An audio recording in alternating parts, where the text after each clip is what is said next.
Chapter 108. How could Yi Jioga wait for tomorrow? She used the Yi clan's special signal to summon Yi Yu. After about the time it took to drink a cup of tea, Yi Jioga's window was lightly knocked.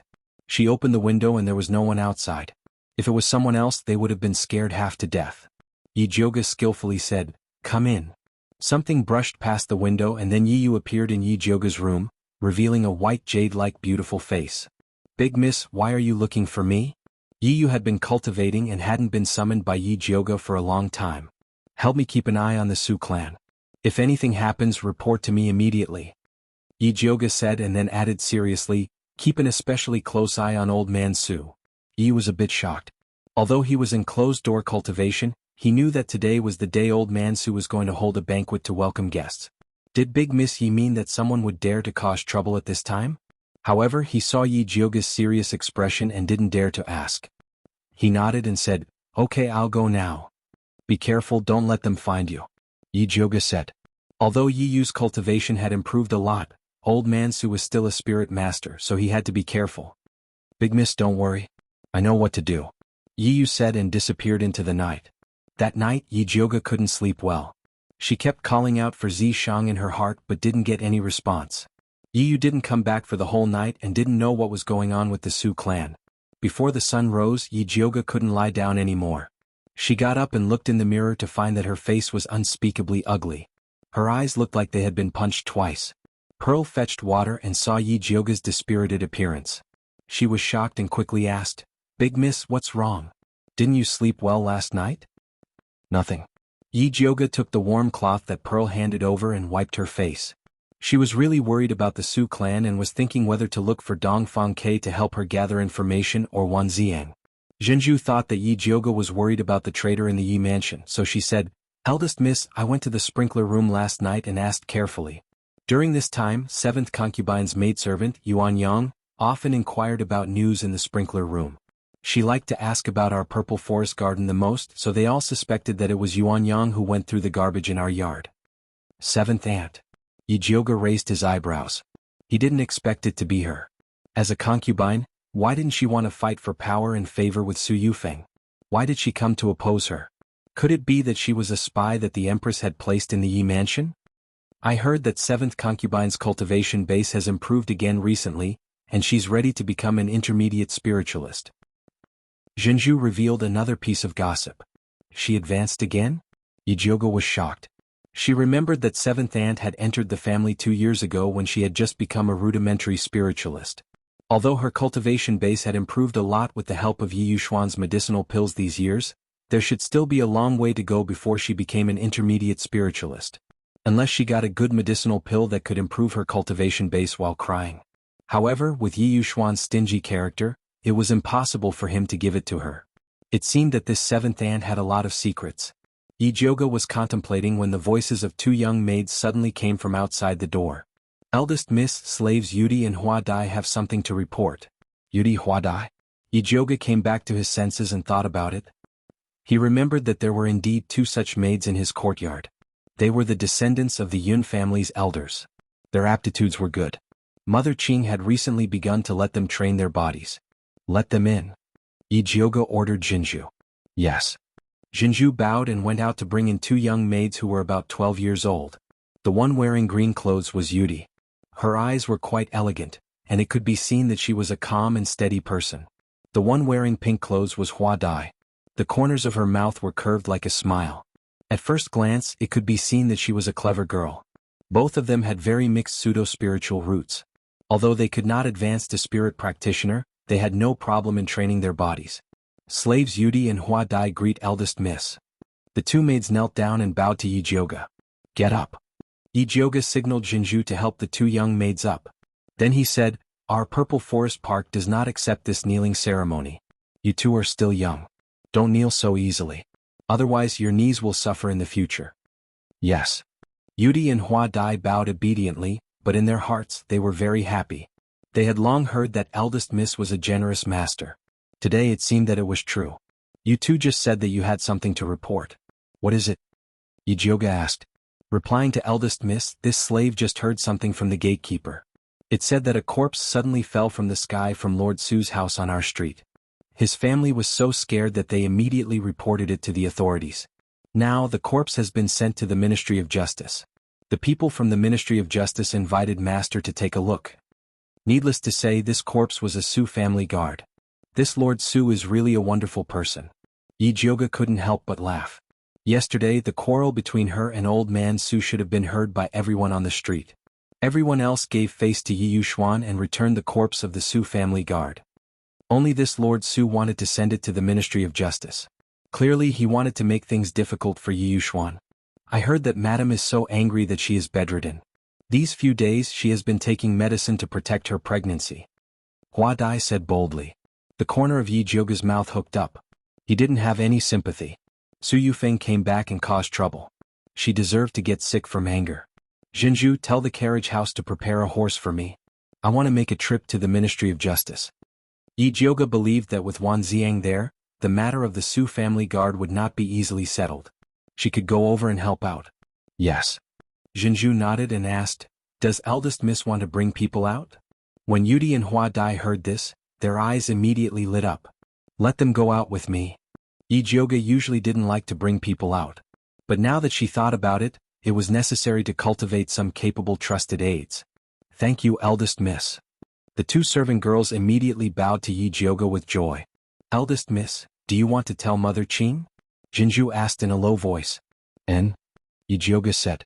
These servant girls had always been under Mother Qing's control. She did need to be told. Yes. The two servant girls could already imagine Mother Qing's nagging. They drooped their shoulders and walked out. Yi Jioga suddenly found it a bit funny. It seems that I'm not the only one who is afraid of Mother Qing's nagging. When Yi Jioga was ready to leave, Yudi and Hua Dai walked out of Mother Qing's room.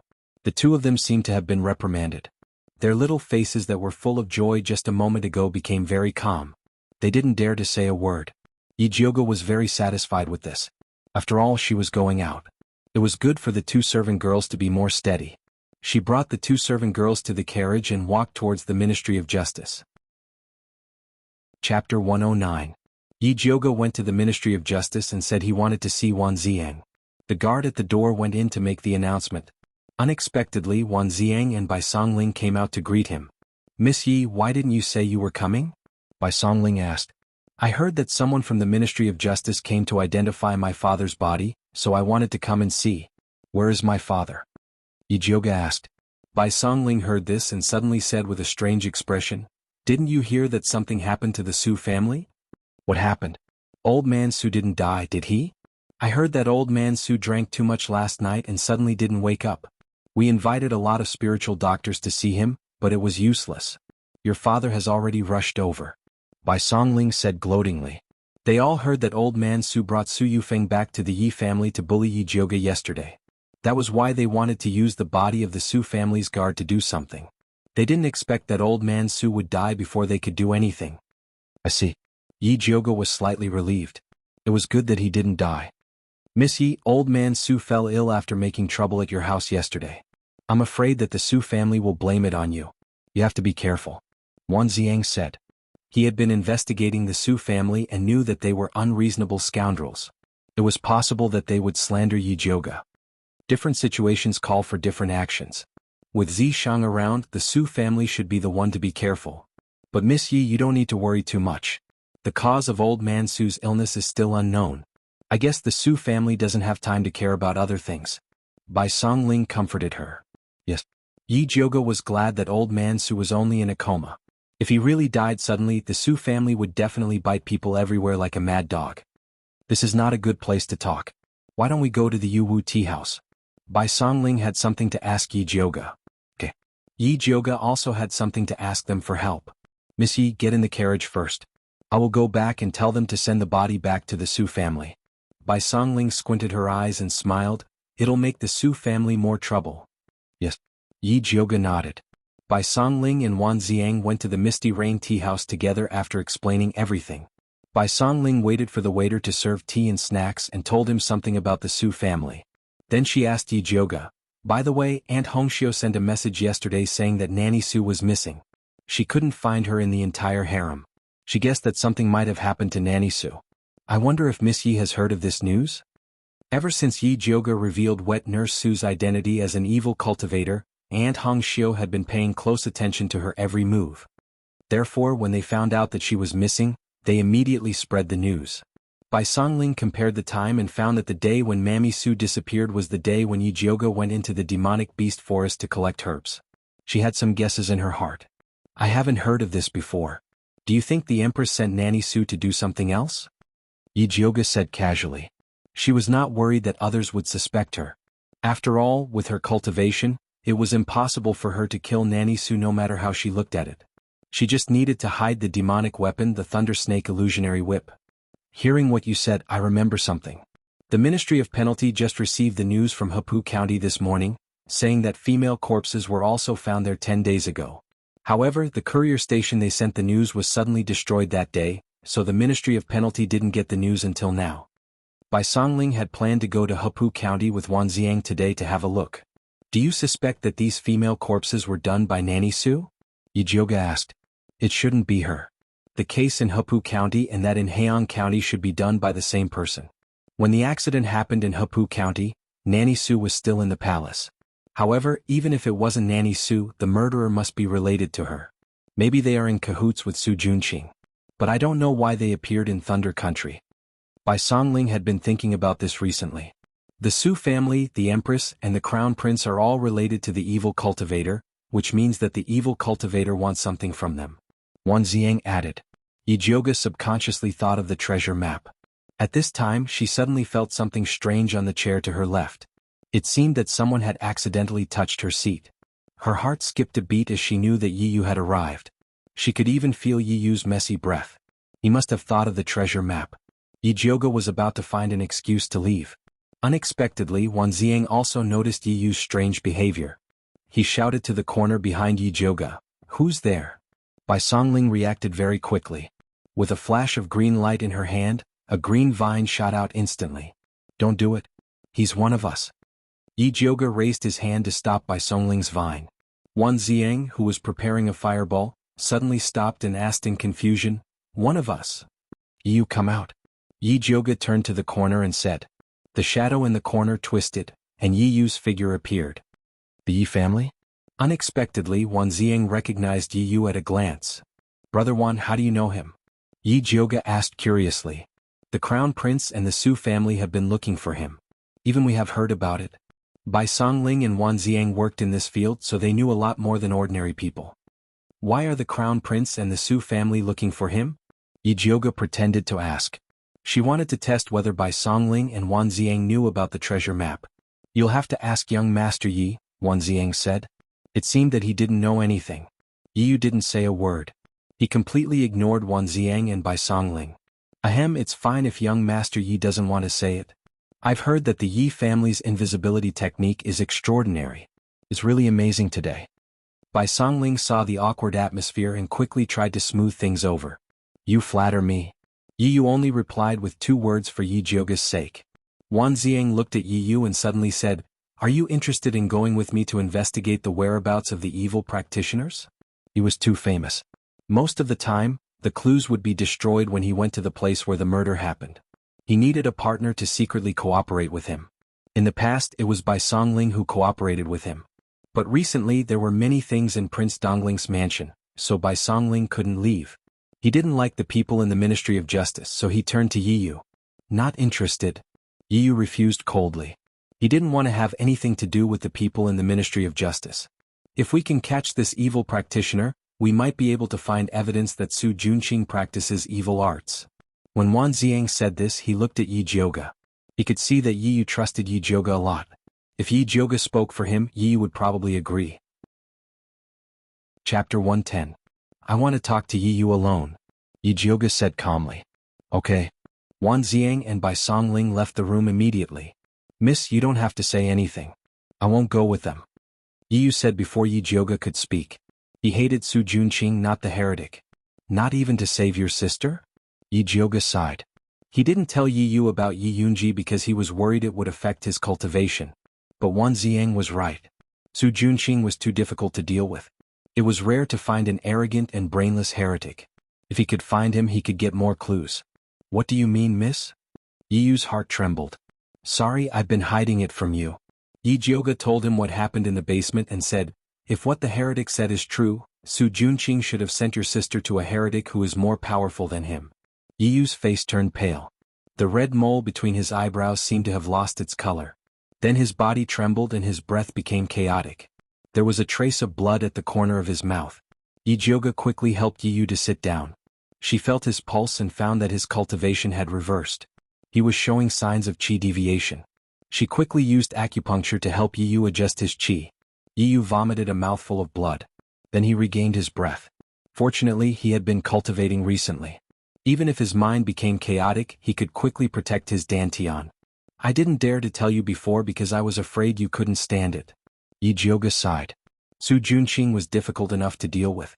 Now that Yi Yunji was in the hands of a heretic who was more powerful than Su Junqing, it was even more difficult to save her. What was more difficult was that they didn't even know who the heretic was. Where was he? They knew nothing. Yi Yu sat in the same place and said slowly after a while, tell Wan Ziang that I'm willing to investigate the heretic with him.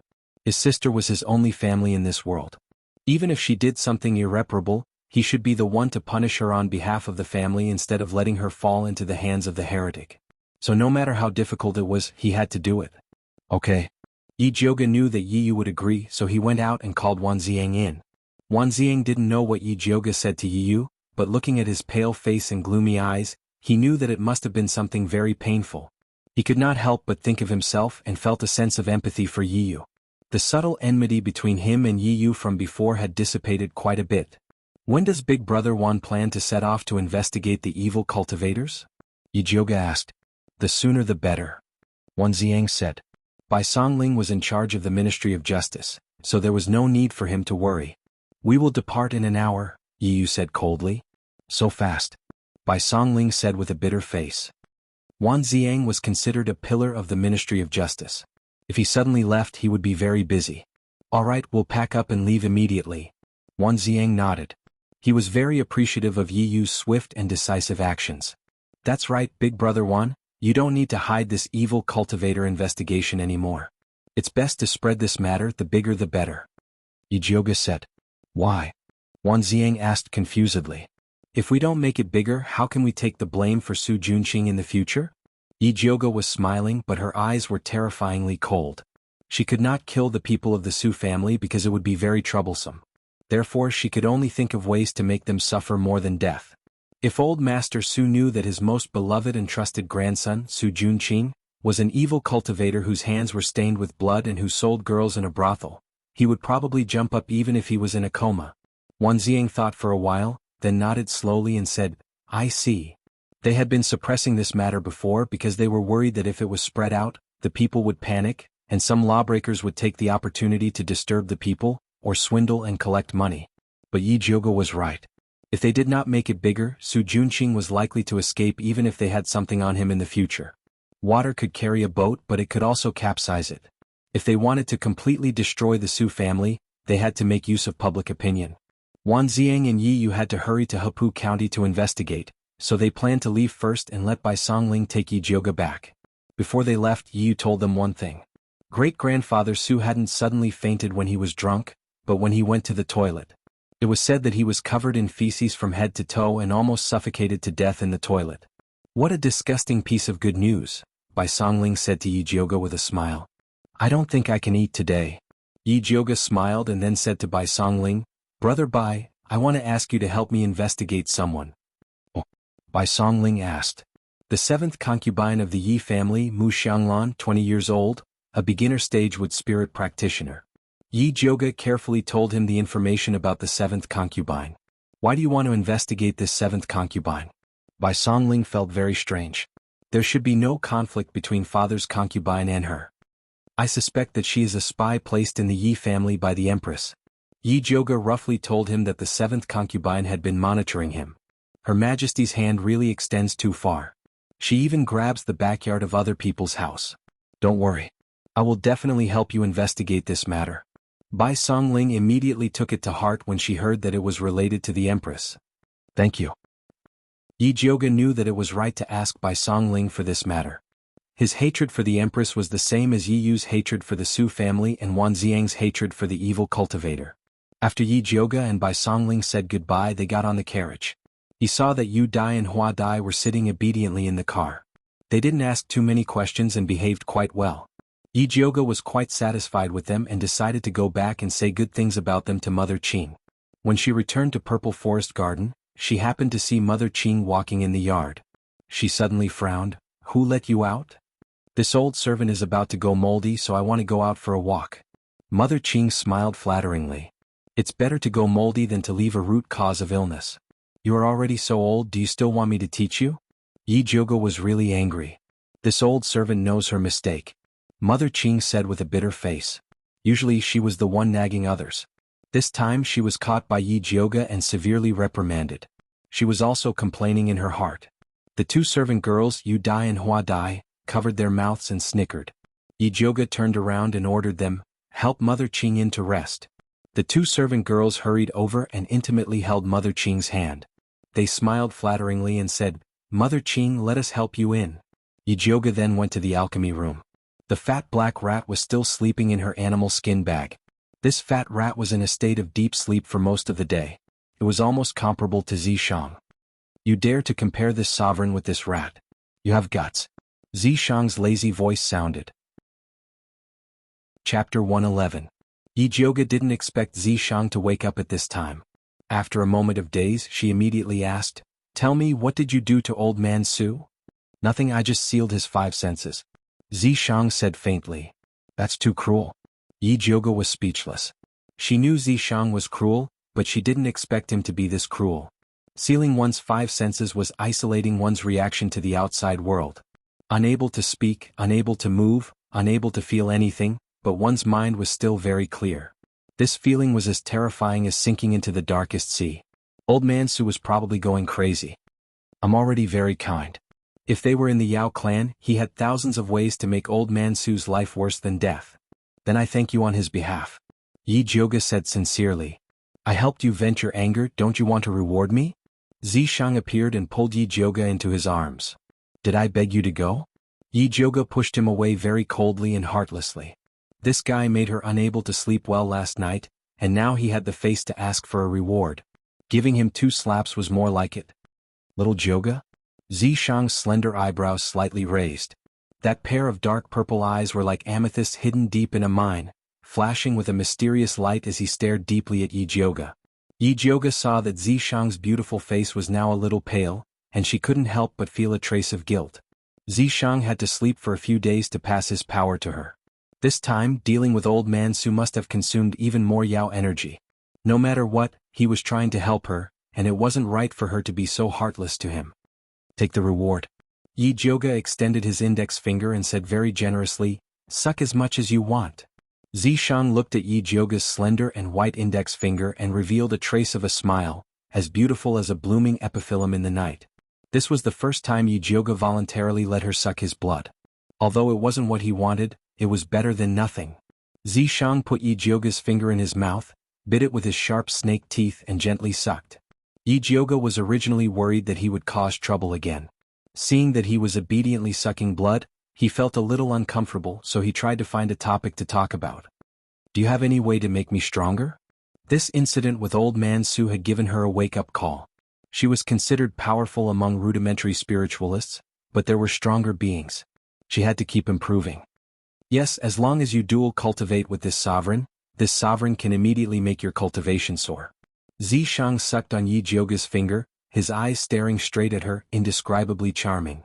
"Change it." Yi Jioga knew that this pervert was full of bad ideas. "No more." Zishang let go of Yi Jioga's finger, stroked her head and said, "You don't have to worry too much. This sovereign will not let you face such a situation alone again. I beg you, please leave me alone." Yi Jioga didn't want Zishang to suddenly go on a killing spree, causing her to be hunted down by the entire human race. Zishang's good intentions were treated as ill will, and his mood immediately turned sour. Both of his hands clasped onto her slender waist, wanting to deal with her. "I'm warning you, don't provoke me." Yi Jioga raised her knee and struck Zishang's lower abdomen. She definitely wouldn't let this guy get his way so easily like last time. Just when the two of them were confronting each other, sparks flew in all directions. A tender voice came from under their feet. "Pippi." Yi Jioga looked down and met with a pair of big watery eyes. The fat black rat took out 2 red fruits from its small bag, and looked at Zishang with a fawning look, as if it was offering a sacrifice to a god. What is this? Yi Jioga looked at the fruits that were emitting a faint fragrance, and instinctively knew that it was something good. Sacred origin fruit, it can quickly recover all of one's origin energy. He needed this thing right now, and this little thing was quite filial. Pippy. The fat black rat pushed the red fruit towards Zishang. That fawning look made Yi Jioga really unhappy. Zishang stretched out his finger and pointed. The 2 red fruits rose up and flew into his hand. The fat black rat heaved a sigh of relief at first, then immediately puffed out its fat chest, and glanced at Yi Jioga with a contemptuous and a little proud look. It looked as if the boss had found a backer, and little brother had to follow him. I really want to hit it, what should I do? Yi Jioga felt his hands itch. She had been raising it for the past few days, and it went to fawn over Zishang without even paying the food expenses. Did it know who its master was? Whatever. Zishang threw the fruit into its mouth. The fat black rat suddenly looked like it was struck by lightning. You said that you would protect me after receiving the fruit? What happened to the most basic trust between beasts? Fat black rat, have you figured out who's the boss? Yi Jioga grabbed the fat black rat by the back of its neck and brought it in front of him. Pippy. The fat black rat cried out aggrievedly, and covered its small bag with a pained expression. It couldn't bear to take anything out for a long time. Forget it, I don't want your protection fee. When I refine pills later, just help me purify the pill poison like yesterday. Yi Jioga felt that it was better for him to be more realistic. Pippy sauce. The fat black rat puffed out its fat chest, indicating that it still had a lot of saliva. Scram. Yi Jioga let go. The fat black rat immediately ran away. Where did you get this rank 5 spirit rat? Zishang asked. Rank 5 spirit rat, you mean that fat black rat just now? Yi Jioga expressed his doubt. How could that stupid look be a rank 5 spirit rat? Spirit beasts were much rarer than demonic beasts, and beasts that had awakened their spirit were all very intelligent. Rank 1 to 3 spirit beasts were very rare. Rank 4 to 6 spirit beasts would have their own innate abilities. Rank 7 powerful spirit beasts could even transform into a human and crush demonic beasts and humans of the same rank. And although it doesn't look like one, it is indeed a high-rank spirit beast. Zishang only read about Old Master Su last night before he got angry, so he didn't know the origins of the fat black rat and the small bronze cauldron. It brought a small broken cauldron and came to rely on me. Yi Jioga told him what happened in the demonic beast forest. Zishang carefully studied the small bronze cauldron, but unfortunately he couldn't see anything special about it. The material used to refine this medicine is something that I have never seen before in this continent, so it shouldn't be an ordinary material. However, it's damaged too much, so if I find a way to repair it, I should be able to guess its origin. Zishang said. Who cares about its origin, it's fine as long as it's useful. Yi Jioga was very busy, and he really didn't have time to investigate the origin of a rat and a small broken cauldron. And these were, after all, worldly possessions. As long as they didn't pose any threat to Yi Jioga, Zishang was too lazy to care about them. I'm going to refine pills, go away. Yi Jioga pushed Zishang away and prepared to start refining Noble Consort Shi's detoxification pill. Chapter 112. Yi Jioga took out the 1,000 silk grass that he had prepared beforehand. The 1,000 silk grass that had been soaked in the silk was green and glistening, emitting a faint glow. Not only did this spirit herb have a strong detoxifying effect, but it could also remove all kinds of waste from the human body. It was a very good spirit herb. However, it needed to be activated by another spiritual herb called the blackberry fruit in order to exert its detoxifying effect. So there weren't many alchemists who knew that the 1,000 silk grass could detoxify and remove stasis. They preferred to use the green algae flower to refine the detoxifying pill. Yi Jioga took out the blackberry fruit and 1,000 silk grass and placed them in the medicine bowl. He used his spirit force to create a large bowl of dark green solution. Then he used other supplementary spirit herbs to process them. Zishang sat on the mahogany chair next to him. He supported his forehead with one hand and his long black hair draped behind his head. His purple eyes stared unblinkingly at Yi Jioga.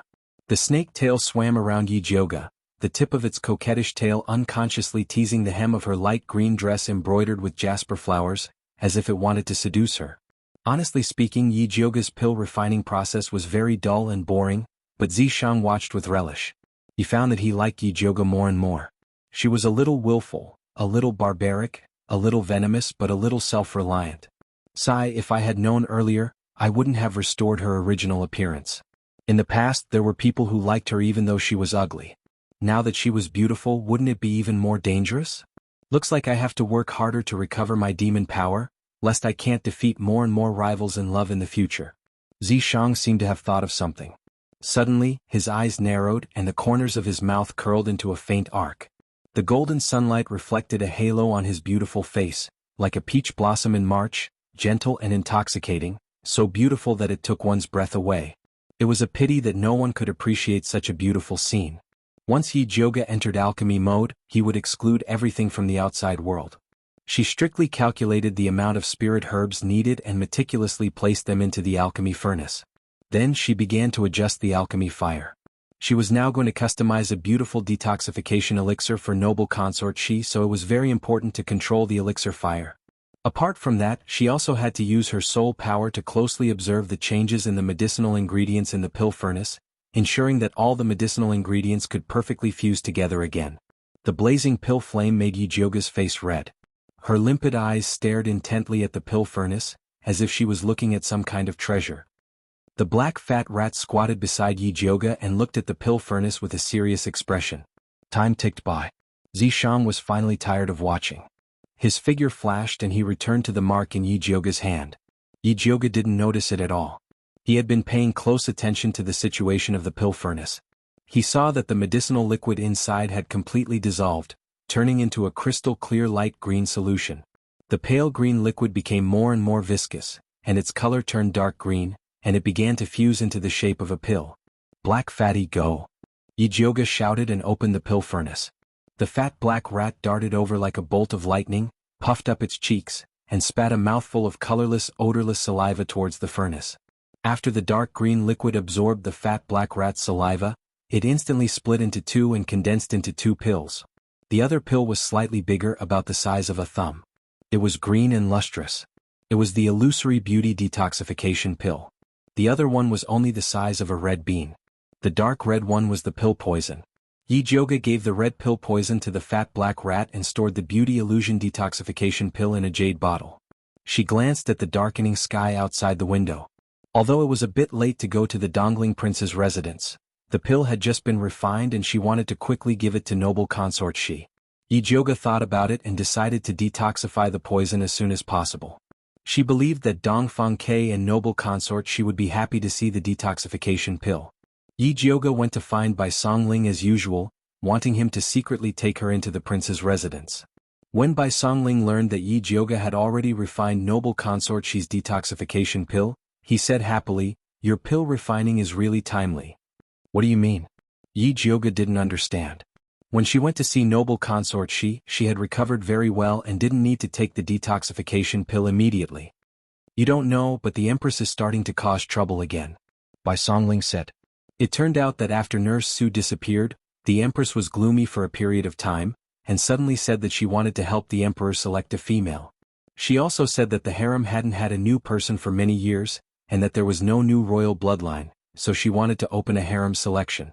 Those who didn't know the truth would really think that the Empress was really thinking for the Emperor. However, they didn't know that there were no less than 10 concubines in the palace who had a miscarriage in the past few years, and there were countless palace maids who had been forced to give birth. Some palace maids were forced to give birth just because they were beautiful, and they hadn't even slept with the Empress yet. Under such circumstances, no one would believe that the Empress would help the Emperor reproduce. What did the Emperor say? Yi Jioge frowned and asked. She also felt that the Empress's actions were very strange. The Emperor said that there will be a pill refining competition in a month, and we will discuss it after the competition. But what man doesn't like the harem?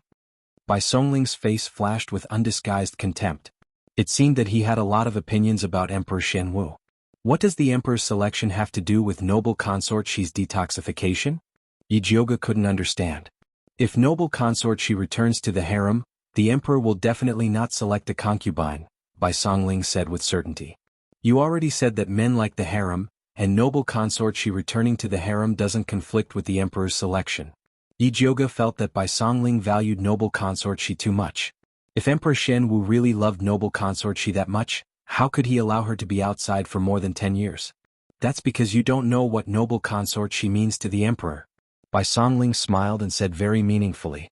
In the past, when there were imperial concubines and noble consorts, Emperor Xianwu never selected a concubine. It was enough for him to have 2 concubines accompanying him. Later, when imperial concubine died of illness and noble consort she left the palace, Emperor Xianwu started a large-scale selection. Now that noble consort she had returned, Emperor Xianwu would definitely not select a concubine to protect his face. Okay, you're right. Then let's go to Dongling Wangfu and help noble consort she detoxification now. No matter what, as long as he could make the empress unhappy, Yi Jiuge was happy. When Bai Songling brought Yi Jiuge to Dongling Wangfu through the secret passage of Yuwu Tea House, Dongfang Ke had just returned from the palace. Knowing that Yi Jiuge had already refined the detoxification pill, he said very happily, "Her Highness shouldn't be asleep yet, it's the right time for you to go."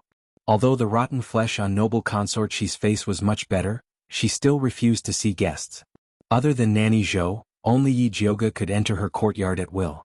"Then I'll go first." After Yi Jiuge said goodbye to Dongfang Ke and Bai Songling, he walked towards noble consort she's courtyard with familiarity. Chapter 113. Nanny Zhou had already known in advance that Yi Jiuge was coming and was waiting outside the house. As soon as she saw Yi Jiuge, she asked excitedly, "Miss Yi, you came so late. Is the antidote pill already refined?" "Yes." Yi Jiuge took out the small jade bottle and shook it. "Thank God." Nanny Zhou's eyes moved involuntarily. Then she put her palms together and bowed to the sky. Then she bent her knees and was about to kneel to thank Yi Jiuge. "Nanny, what are you doing? Get up." Yi Jiuge quickly pulled Nanny Zhou up. "Eldest Miss Yi, you saved her ladyship's life. This old servant doesn't have anything to repay you. Let this old servant kowtow to you 3 times. Nanny Zhou was really grateful to Yi Jiuge. If she didn't do something, she wouldn't be able to express her excitement. "Nanny Zhou, in terms of age, you can be my grandmother. Isn't kneeling to me too much? Don't ever mention such words again. Otherwise, I won't dare to come here in the future." Yi Jiuge pretended to be angry. Nanny Zhou and Mother Qing were the same kind of people. They both treated their masters like their own daughters. No matter what they did, they would do it from the master's point of view. No matter how tired they were willing to endure it. Yi Jiuge respected such people. "Okay, just pretend that this old servant didn't say anything like that." Nanny Zhou could see that Yi Jiuge was sincere. She felt indescribably comfortable. She had been a servant all her life.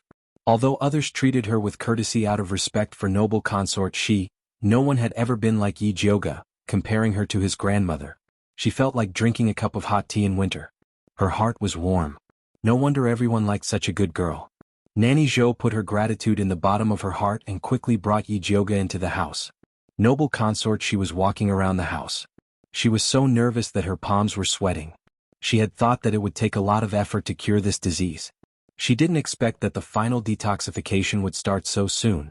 She was surprised and didn't know what to do. Hearing the sound of the door opening, she quickly sat back in the chair with a calm expression on her face. Yi Jiuge saw noble consort she's calm appearance and was very impressed.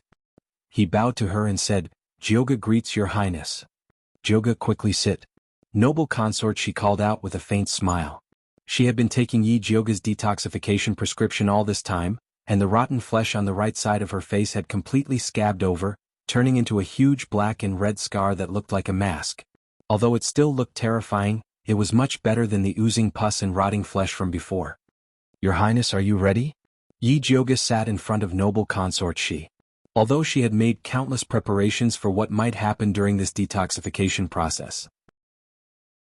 However, they couldn't rule out some unexpected situations. "And?" Noble consort she nodded slowly. Previously, when Yi Jiuge said that the final detoxification would be as painful as death by 1,000 cuts, she wasn't afraid. Now that Yi Jiuge had found a way to relieve her pain, she was even less afraid. "Okay, then let's get ready," Yi Jiuge said straightforwardly. "Eldest Miss Yi, should we detoxify here or find another place?" Nanny Zhou asked in a low voice. If she wanted to change places, then she had to make early preparations. "After I feed the detoxification pill to your highness, I still need to use needles to help her detoxify. At that time, your highness may expel a lot of black toxins, so it's best to do it in the bathroom. This way it would also be convenient to scrub. There is an independent bathing pool behind this small courtyard. Please wait for a moment, your highness and eldest Mississippi." This old servant will prepare it now, Nanny Zhou said immediately. Okay. Noble consort, she nodded. After Nanny Zhou quickly prepared clean towels, clothes, honey locust and other things, she came to invite Yi Jioge and noble consort Shi over. The bathing pool was steaming. Yi Jioge stood on the soft couch beside the bathing pool and said to noble consort Shi, "Your Highness, please take off your clothes and lie on it." She was going to do acupuncture later, and noble consort Shi definitely couldn't wear clothes. Okay. Noble consort Shi took off her clothes. Nanny Zhou took out a white silk bathrobe and helped noble consort Shi change into it. She then untied her hair and loosely tied it behind her. After noble consort Shi was ready, Yi Jioge took out a big jade bottle. "What is this?" Noble consort Shi asked curiously. "This contains the blue jade seaweed I got in the demonic beast forest. Eat this blue jade seaweed first." Yi Jioge opened the big jade bottle and poured out a ball of seaweed that emitted a blue light. This ball of blue jade seaweed was 0.5 gram, which was according to noble consort Shi's weight. Taking it before this detoxification pill could achieve the effect of anesthesia. Noble consort Shi swallowed the blue jade seaweed without hesitation. After eating it, she felt a cold feeling rising from her dantian. The blood in her limbs seemed to start to stagnate. She lay on the soft couch powerlessly. Seeing that the blue jade seaweed was effective, Yi Jioge handed the detoxification pill to her. When noble consort Shi took the detoxification pill, a complicated expression flashed across her face. As long as she took this pill, she would be able to expel the poison in her body and restore her appearance. The thing she had been thinking about for more than 10 years was right in front of her, but she was a little worried. She was afraid that the effect of the detoxification wasn't ideal. Her life would be ruined just like that, and it would probably be even more difficult than it was now. "Your Highness, feel free to take it. I'm here," Yi Jioge said slowly. Yi Jioge didn't say anything to guarantee, nor did he make an expression that said "you have to believe me," but noble consort Shi inexplicably felt at ease. Noble consort Shi pinched the dark green pill and put it into her mouth. She didn't know if it was the reflection of the candlelight or something else. Noble consort Shi's bright red nails suddenly flashed with a dark green light, but it quickly disappeared. Yi Jioge's heart jumped, and a message seemed to flash through his mind. But after thinking about it carefully, he couldn't think of what it was. He could only stare at noble consort Shi and observe her every move. After noble consort Shi swallowed the pill, she only felt that the illusory beauty detoxification pill dissolved in her mouth. It turned into a sweet warm current that entered her stomach and began to expel the remaining illusory beauty poison in her body. The detoxification process was like a small shovel eradicating the garbage stuck to her meridians. Although it was very painful, under the cold anesthetic effect of the blue jade seaweed, it was still bearable. Noble consort Shi could clearly feel the small shovel following her meridians to her fingertips. After the illusory beauty detoxification pill touched her fingertips, it suddenly exploded with a bang. It was like a spark falling into an oil barrel. The rolling heat spread wildly along her fingertips, and she couldn't help but scream in pain. At this time, noble consort Shi truly realized what the pain of 1,000 cuts that Yi Jioge mentioned felt like. Chapter 114. Yi Jioge looked at noble consort Shi's skin, which instantly turned as red as a cooked shrimp, and finally knew what the thought that had just flashed through his mind was. There was something wrong with noble consort Shi's nails. At this time, imperial concubine Shi's nails had already turned from bright red to a strange dark green color, but they still emitted a faint fishy smell. It was the unique smell of green toads. Needless to say, it must be the spirit doctor who gave imperial consort Shi the fake medicine. He made the green toad's poison into henna and painted it on noble consort Shi's fingernails. The green toad's poison and noble consort Shi's beauty illusion antidote were perfectly compatible. As long as noble consort Shi takes Huan Mei's antidote, the poison will immediately take effect.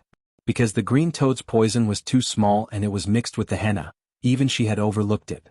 Yi Jioge opened his spiritual eye and observed noble consort Shi's body. The meridians in her body were all blocked by the green toad's poison. If she didn't clear it, the green toad's poison would break through her body and she would die. "Your Highness, you endured it." Yi Jioge took out the thunder fire needle with a grave expression and used the fastest speed to insert it into noble consort Shi's body. Ever since she had unsealed the heart of the sealed tree of God to save Dongfang Ke, the thunder fire needle also had a sliver of life energy, and its effects were many times stronger than before. The red thunder fire needles with purple light fell on noble consort Shi's body like raindrops. Every time, the needles were accurately pricked into the acupoints, bringing out a little dark green blood bead. Noble consort, she only felt the heat in her body increase as Yi Jyoga's acupuncture technique increased. The pain in her body continued to increase. It was simply enough to drive someone crazy. Yi Jyoga's face was dark, and his heart was burning with anxiety. The anesthetic effect of the blue jade seaweed didn't last long. If she couldn't force out the green toad's poison before then, noble consort, she wouldn't be able to hold on. In this situation, the blue jade seaweed couldn't play a role. Everything could only depend on noble consort Shi's will. Yi Jyoga madly circulated the spiritual power in his body. The thunder fire needle in her hand flashed like a shadow, and in the blink of an eye, 81 needles fell on Imperial Consort Shi's body. Imperial Consort Shi's entire body was covered in dark green blood beads. She looked like a bloody person. The poisonous blood soaked the hem of Yi Jyoga's dress, and the stench filled the bathroom. Nanny Zhou had been watching them nervously. She instinctively sensed that something was wrong with the situation. In particular, the Empress's expression was becoming more and more abnormal. She had never seen the Empress in such pain and confusion, as if she had already given up on living. Nanny Zhou's guess was right. Noble consort, she had already given up the will to live under the torture of pain. What was the point of persevering like this? She had failed to detoxify the poison, so she had to return to her previous days of being neither human nor ghost. If that was the case, then she might as well die. Nanny Zhou was shocked.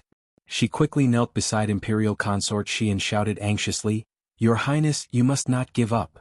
Noble consort, she shook her head unconsciously, as if saying that she could not hold on any longer. Nanny Zhou, think of a way to help the Empress hold on. Yi Jyoga quickly ordered. She was so close to forcing the green toad's poison out of noble consort Shi's body. Nanny Zhou immediately raised her voice and shouted miserably, "Your Highness, have you forgotten how the Empress hurt you? How can you abandon me before you take revenge?" Noble consort, she was still shaking her head. She couldn't take revenge, so she could only let Kate do it. Nanny Zhou's face turned pale. She hesitated for a moment and finally shouted with a trembling voice, "Your Highness, even if you don't do it for yourself, you have to avenge the little master. She was killed by the Empress before she grew up in your belly. If you go like this, how can you face the little master in the underworld?" What little master? Noble consort, she unconsciously turned her head in the direction of Nanny Zhou, as if she was asking something. "When the Imperial consort died, weren't you dizzy and nauseous and couldn't eat anything? Miss Yi said that you were pregnant. Later, the bleeding was not because of detoxification, but because the little master had a miscarriage." Nanny Zhou choked with sobs. "It's all because I'm useless. I didn't find out that you were pregnant and let the Empress hurt the little master." When noble consort she heard this, the veins on her palms bulged, and she suddenly grabbed the bedsheet under her. Her well-maintained long nails scraped against the bed, making a sharp sound. The longest nail even broke into two. It could be seen that she hated the Empress to the extreme. Yi Jyoga seized the opportunity and used the thunder fire needle on the last few acupuncture points of noble consort Shi. Streams of dark green poisonous blood spurted out, quickly turning bright red. Finally succeeded. Yi Jyoga's vision turned black and she almost fell to the ground. She quickly protected the bed frame and stabilized her body. She had used up too much spiritual power and had opened her spiritual eye for too long. She really couldn't hold on any longer. Your Highness, are you all right?" Nanny Zhou wanted to help the Empress wipe her body, but she didn't know where to start. She was afraid of touching the wounds on her body. "The Empress is fine. Help her wipe her body with hot water and give her 2 Peiyuan pills," Yi Jyoga said weakly with her eyes closed. "Miss Yi, are you all right?" Only then did Nanny Zhou realize that something was wrong with Yi Jyoga. "I'm fine. I'm just tired. Go and serve the Empress. I'll be fine after resting for a while." Yi Jyoga used the last of her strength to walk to the side of the chair and sat down. Only then did she feel better. Nanny Zhou used 6 buckets of hot water to wash the dirt off noble consort Shi's body. After helping noble consort Shi put on a clean bathrobe, she quickly fed her 2 Peiyuan pills. Noble consort Shi's pale face regained a trace of color. Her long and thick eyelashes blinked and she slowly opened her eyes. "Your Highness, how do you feel?" Seeing that noble consort Shi had woken up, Nanny Zhou's heart finally calmed down. "You just said that this consort was pregnant before. What's going on?" Noble consort Shi's gaze was like a sharp sword as she stared at Nanny Zhou. Nanny Zhou's face paled as if someone had poured a bucket of cold water on her head. She looked at noble consort Shi's slightly red eyes and said with trembling lips, "When the imperial consort passed away, you felt nauseous and vomited because you were pregnant." Before Nanny Zhou could finish speaking, noble consort Shi suddenly sat up straight and raised her hand to slap Nanny Zhou. There was a loud smack. Nanny Zhou's wrinkled face was slapped to the side. Nanny Zhou, who was slapped, was fine, but noble consort Shi, who hit her, fell heavily on the bed. She was like a fish that had jumped onto the shore. After its death struggle, there was only pain left. "Your Highness, you can hit me and scold me, but don't hold it in." Nanny Zhou knelt beside noble consort Shi's bed and cried. Chapter 115. My child, my child. Imperial consort Shi's face was covered in tears. Her throat was choking with pain and her entire body was trembling. She felt like her heart was being stabbed by a knife. It was thousands of times more painful than being poisoned. The child that she had missed so much was in her womb, but she had never discovered it. The child had disappeared from this world without a trace. There was no name, no memorial tablet, no one even shed tears for him, no one was grieving for him, no one was grieving for him. She had only discovered it 16 years later. How could she face her child in the underworld in the future? Nanny Zhou was sobbing at the side, and her sadness filled the entire bathroom. Yi Jiuge couldn't help but sigh. She didn't know how to comfort the master and servant. She glanced around the bathroom and found that Nanny Zhou had prepared a mirror in the corner. She probably wanted to show it to Imperial Consort Shi after the detoxification was over.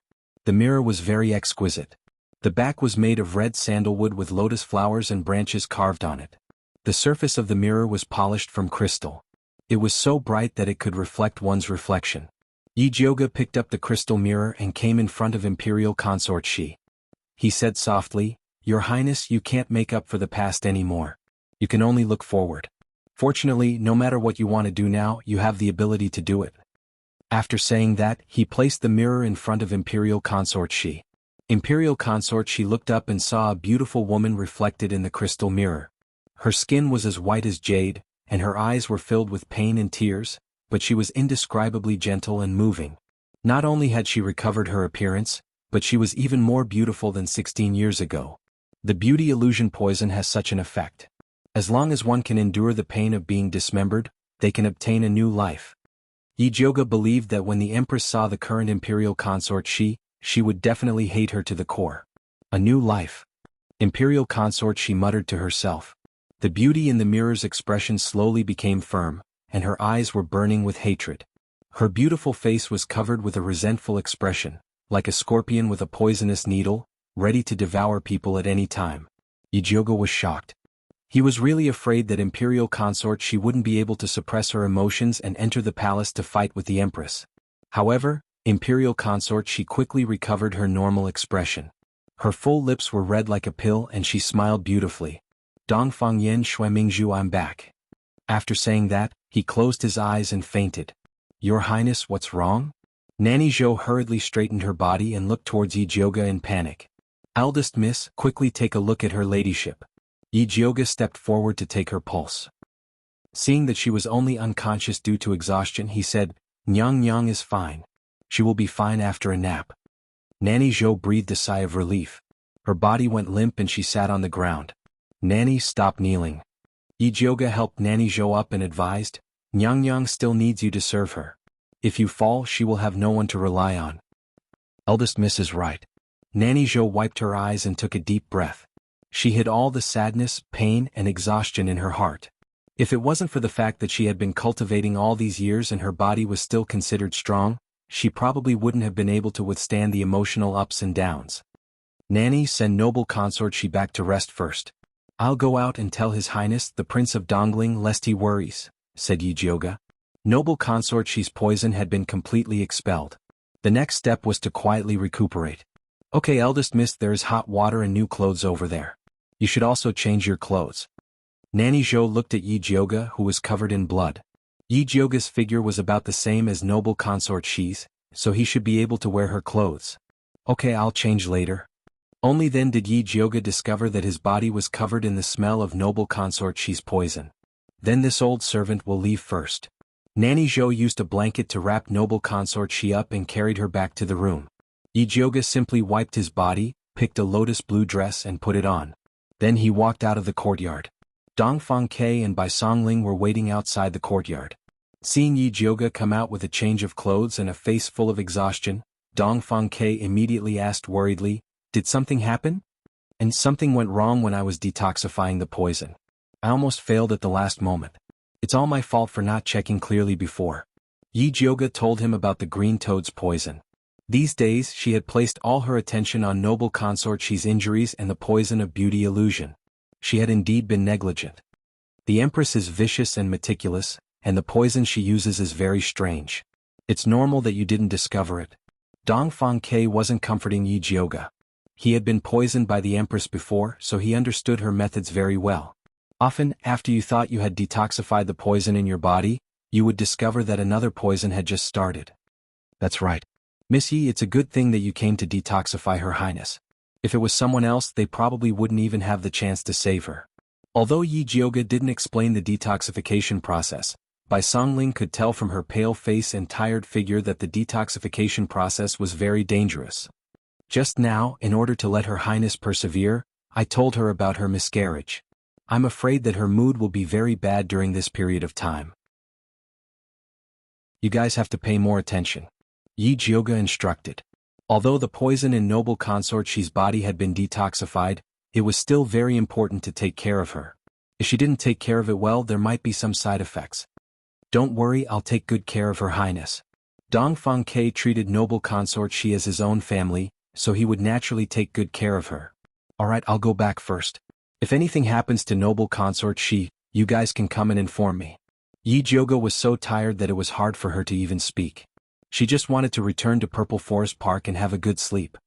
"Songling, send Miss Yi back," Dongfang Ke instructed Bai Songling. "Yes." Bai Songling brought Yi Jioge out of the Dongling Princess Palace and personally sent her back to the back door of the Yi residence. Only then did Yi Jioge enter through the back door. As soon as she entered the room, she fell asleep and only woke up at noon. Mother Qing came in a few times to take a look. Seeing that Yi Jioge was sleeping soundly, she couldn't bear to wake her up. She could only order Pearl to guard the door and immediately call her if Miss woke up. After Yi Jioge woke up, Mother Qing didn't ask anything and immediately prepared a table full of good dishes to serve her. Yi Jioge had just eaten halfway when Pearl walked in from outside with a black invitation in her hand. She said, "Miss, this is an invitation that Lord Wan's residence just sent over." Yi Jioge put down her bowl and chopsticks, took the invitation and looked at it. It was Bai Songling's handwriting, telling her to go to Yuwu Tea House in the afternoon. Could it be that something happened to noble consort Shi?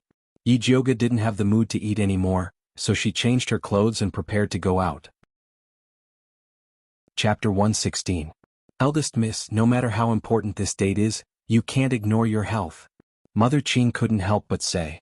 She knew that Eldest Miss, Wan Darren and Bai Darren weren't just chatting, there were other important matters to attend to.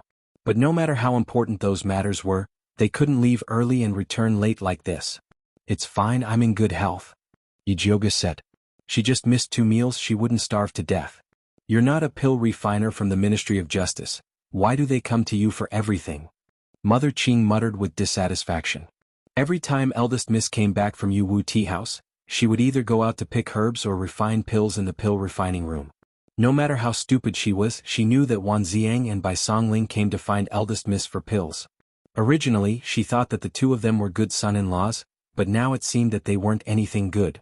"Helping them is also helping me. Alright, don't worry about it so much." Yi Jioge changed his clothes and went out alone in the carriage.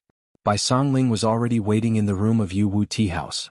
When she saw Yi Jioge, she said apologetically, "Eldest Miss, sorry for troubling you. Brother Bai is too polite. Did something happen to Imperial Consort Shi?" Yi Jioge asked. Sigh, Bai Songling sighed heavily and said, "Her Highness said that she wants to return to the palace now." Now, Yi Jioge was shocked. Imperial Consort Shi had just finished detoxifying last night and didn't even have the strength to speak. What did she want to do now? Yes, His Highness persuaded her for a long time, but she still insisted on returning to the palace immediately. His Highness really had no choice but to come to you for help. In fact, Imperial Consort Shi had already been making a fuss this morning. They dragged it out until now to find Yi Jioge because they were worried that it would affect her rest. "Alright, I'll go with you now." Yi Jioge knew that the matter of the child must have stimulated Imperial Consort Shi. Right now, imperial consort, she was eager for revenge and couldn't wait a second longer. It was just that with her current body, it would be extremely dangerous for her to enter the tiger's den. Yi Jioge rushed to the prince's residence. Before he could take off his cloak, he was hurriedly pulled into the courtyard by Nurse Zhou. "Eldest miss, please go and persuade her ladyship. His Highness can't hold them back any longer." Yi Jioge quickly walked towards the courtyard and saw Dongfang Ke blocking the entrance from afar. Noble consort, she stood in front of Dongfang Quebec. Her hair was combed into an auspicious cloud bun, and she wore a golden phoenix hairpin inlaid with jewels. She was dressed in a black gold embroidered robe with phoenix patterns, and she wore red phoenix wing satin shoes. She was dressed like an imperial consort, which was enough to show how determined she was to return to the palace. Although she had applied rouge on her face, it was unable to conceal her pale complexion. Her straight back was also trembling slightly. Her voice was as cold as ice as she said to Dongfang Ke, "Move aside, don't make this consort repeat myself. Your Highness, I can't let you go back and die like this." Dongfang Ke shook his head. He had been persuading her for a long time, saying all the good and bad things, but noble consort, she just wouldn't listen. He could only block her at the door. "You don't need to worry about my life or death." Noble consort, she's expression was fierce, and her voice was filled with blood. "You can stop me now, but you can't stop me forever. If this consort is determined to go out, it's useless no matter how you try to stop me." The Dongling princely residence wasn't completely united. If she was forced into a corner, all she had to do was shout and a spy would immediately send the news into the palace. At that time, even if Dongfang Ke wanted to stop her, it would be useless. Dongfang Ke also knew this, so he didn't dare to be too forceful. He only persuaded, "Your Highness, even if you want to leave, you have to let young Miss Yi treat you first." "There's no need. This consort will remember Jioge's kindness to this consort. If there's a chance in the future, I'll naturally repay it." Noble consort, she didn't want to see Yi Jioge. As long as she saw Yi Jioge, she would remember the pain of losing her child. This pain deeply tormented her, and she couldn't rest for even a moment. Right now, she just wanted to immediately return to the palace and let her enemies have a taste of this feeling. Thinking of this, noble consort, she no longer hesitated. She lifted her foot and walked towards the door. She made up her mind that if Dongfang Ke still dared to stop her, then he couldn't blame her for being ruthless. "Your Highness." Seeing this, Yi Jioge hurriedly walked into the courtyard. "Young Miss Yi, you've finally come." Dongfang Ke couldn't help but let out a sigh of relief. "Jioge." Noble consort, she looked at Yi Jioge and said resolutely, "You don't need to persuade me. No matter what you say, I'm going back to the palace." "Your Highness, I'm not here to persuade you." Yi Jioge had already thought of an excuse on the way here. He knew that noble consort, she had already made up her mind, so it was useless to say anything now. "It's fine if you want to return to the palace, but the inner palace isn't like the princely residences. If the Empress poisons you again, even if I have 3 heads and 6 arms, I won't be able to rush into the inner palace to save you. So please wait a few days. I'll think of a way to get something that can identify poison for you to bring into the palace. What do you think?" "That's right, Your Highness, we're going back to take revenge. We can't fall for that evil woman's tricks before we even get our revenge." Nanny Zhou also tried to persuade. She had followed the Empress for so many years and knew her personality very well. If she tried to persuade her to rest and recuperate, she definitely wouldn't listen because she had already disregarded her own life and death. But if it was under the banner of revenge, the Empress might still listen to it. Noble consort, she hesitated for a moment and said to Yi Jioge, "After you think of a way, you can tell me after you enter the palace." "Your Highness, do you think I can still stay at home and think of a way if you return to the palace like this?" Yi Jioge said helplessly. She could already imagine the scene of noble consort, she being poisoned by the Empress as soon as she returned to the palace. "Your Highness, sharpening the knife doesn't delay the work of cutting firewood. The arrangements in the palace aren't complete yet. It's not the best time for you to return." Dongfang Ke tried to persuade her. Noble consort, she didn't say anything. It seemed that she hadn't completely given up. Yi Jioge thought about it and slowly said, "Also, Your Highness, returning to the palace like this is too degrading. In my opinion, we should have the Emperor personally go to the Imperial Temple to pick you up. We should have a 10-mile red carpet to welcome you back to the palace. Only then would we be able to slap the Empress in the face." A 10-mile red carpet was something the Empress would only have when she returned to the palace. If noble consort, she returned to the palace like this, she could indeed step on the Empress. Noble consort Shi's beautiful eyes lit up and she slowly nodded. Jyoga is right. Since she was going back for revenge, she had to have a beautiful opening. In order to see the Empress' ugly face, she didn't mind waiting a few more days. Your Highness, then I'll send you back to the Imperial Temple tomorrow and then send someone to tell Father that you've recovered your appearance. Seeing that noble consort Shi's attitude had softened, Dongfang Ke finally let out a sigh of relief. I'll write a personal letter now and have someone pass it to the Emperor.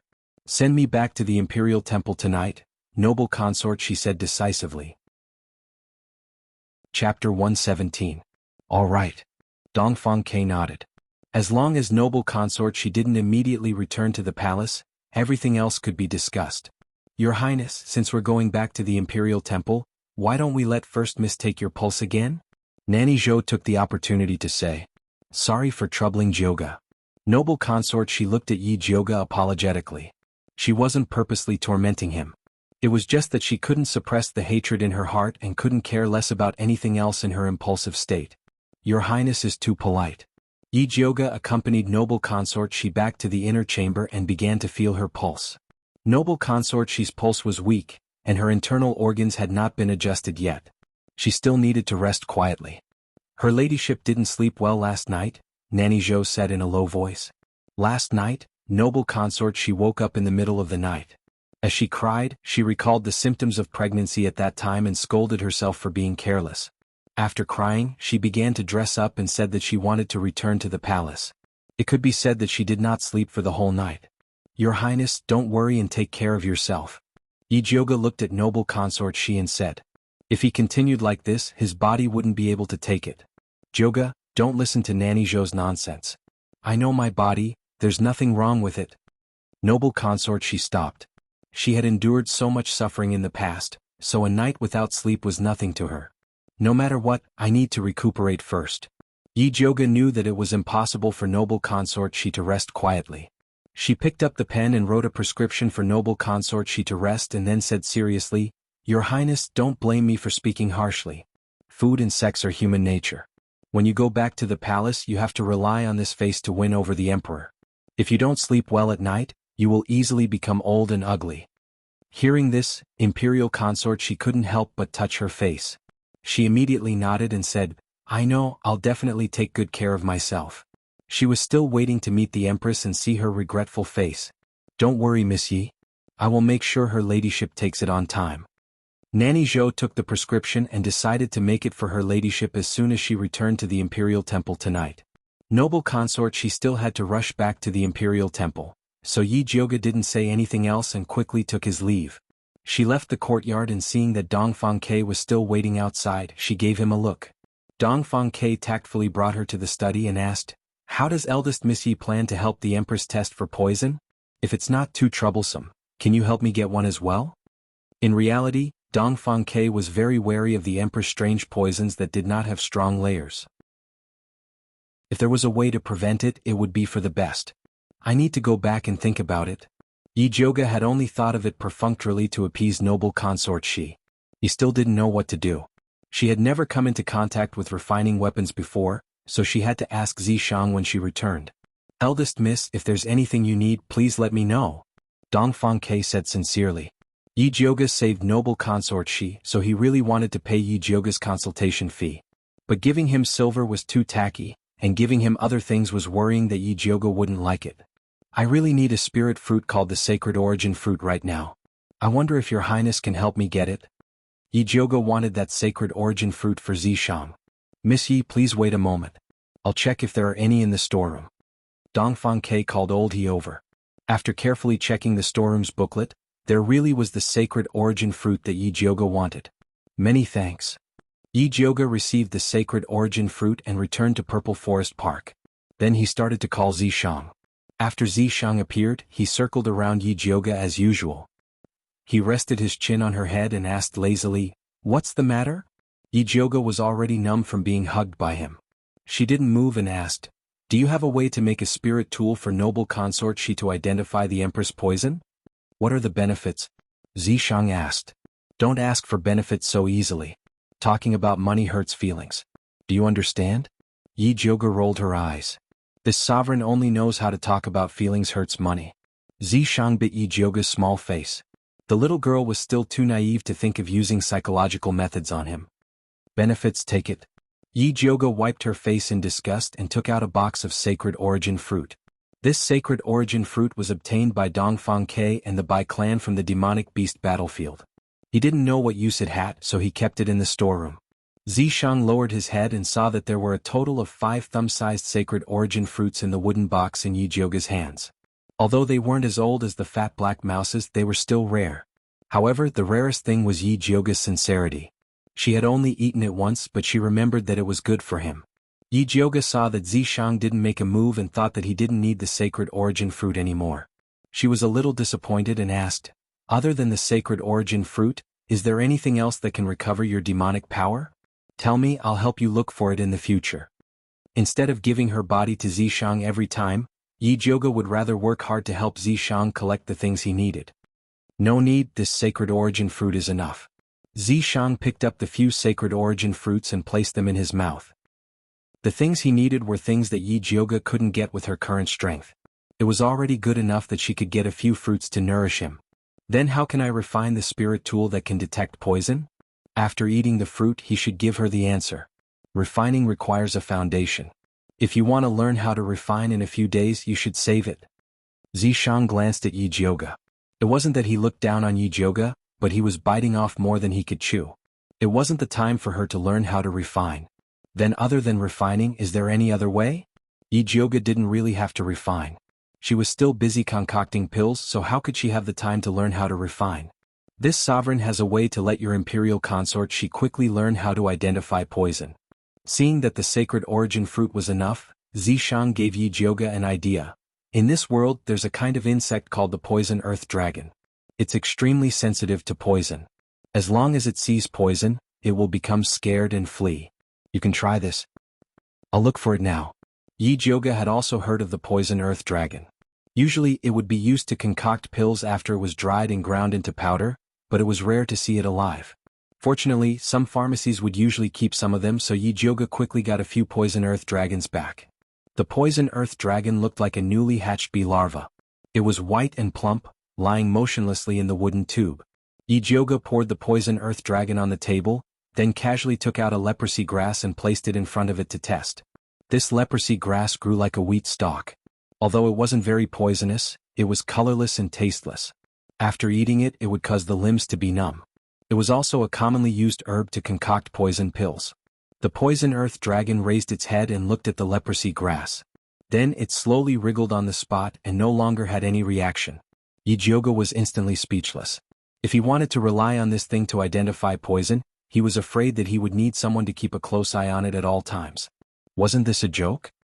This is what you meant by, as long as it sees poison, it will become scared and flee? Yi Jioga threw the leprosy grass on the table. He felt that Zishang might have misunderstood the word, flee. Chapter 118. Your poison earth dragon's rank is too low. If you can find one above rank 3, it naturally wouldn't have such a reaction. Zishang said coldly. He had already given her the method. Could she blame him if she couldn't find it? Are you sure there really is a rank 3 poison earth dragon in this world? Yi Jioga had already asked the people at the pharmacy. They said that this poison earth dragon only had 15 days of lifespan. It was impossible for it to advance. I've seen it in the monster race. Zishang said mysteriously. However, that rank 3 poison earth dragon had obtained a huge opportunity to advance. It was impossible for a small place like Thunder Country to have one. Monster race? Why don't you say Tian race? Yi Jioga rolled his eyes.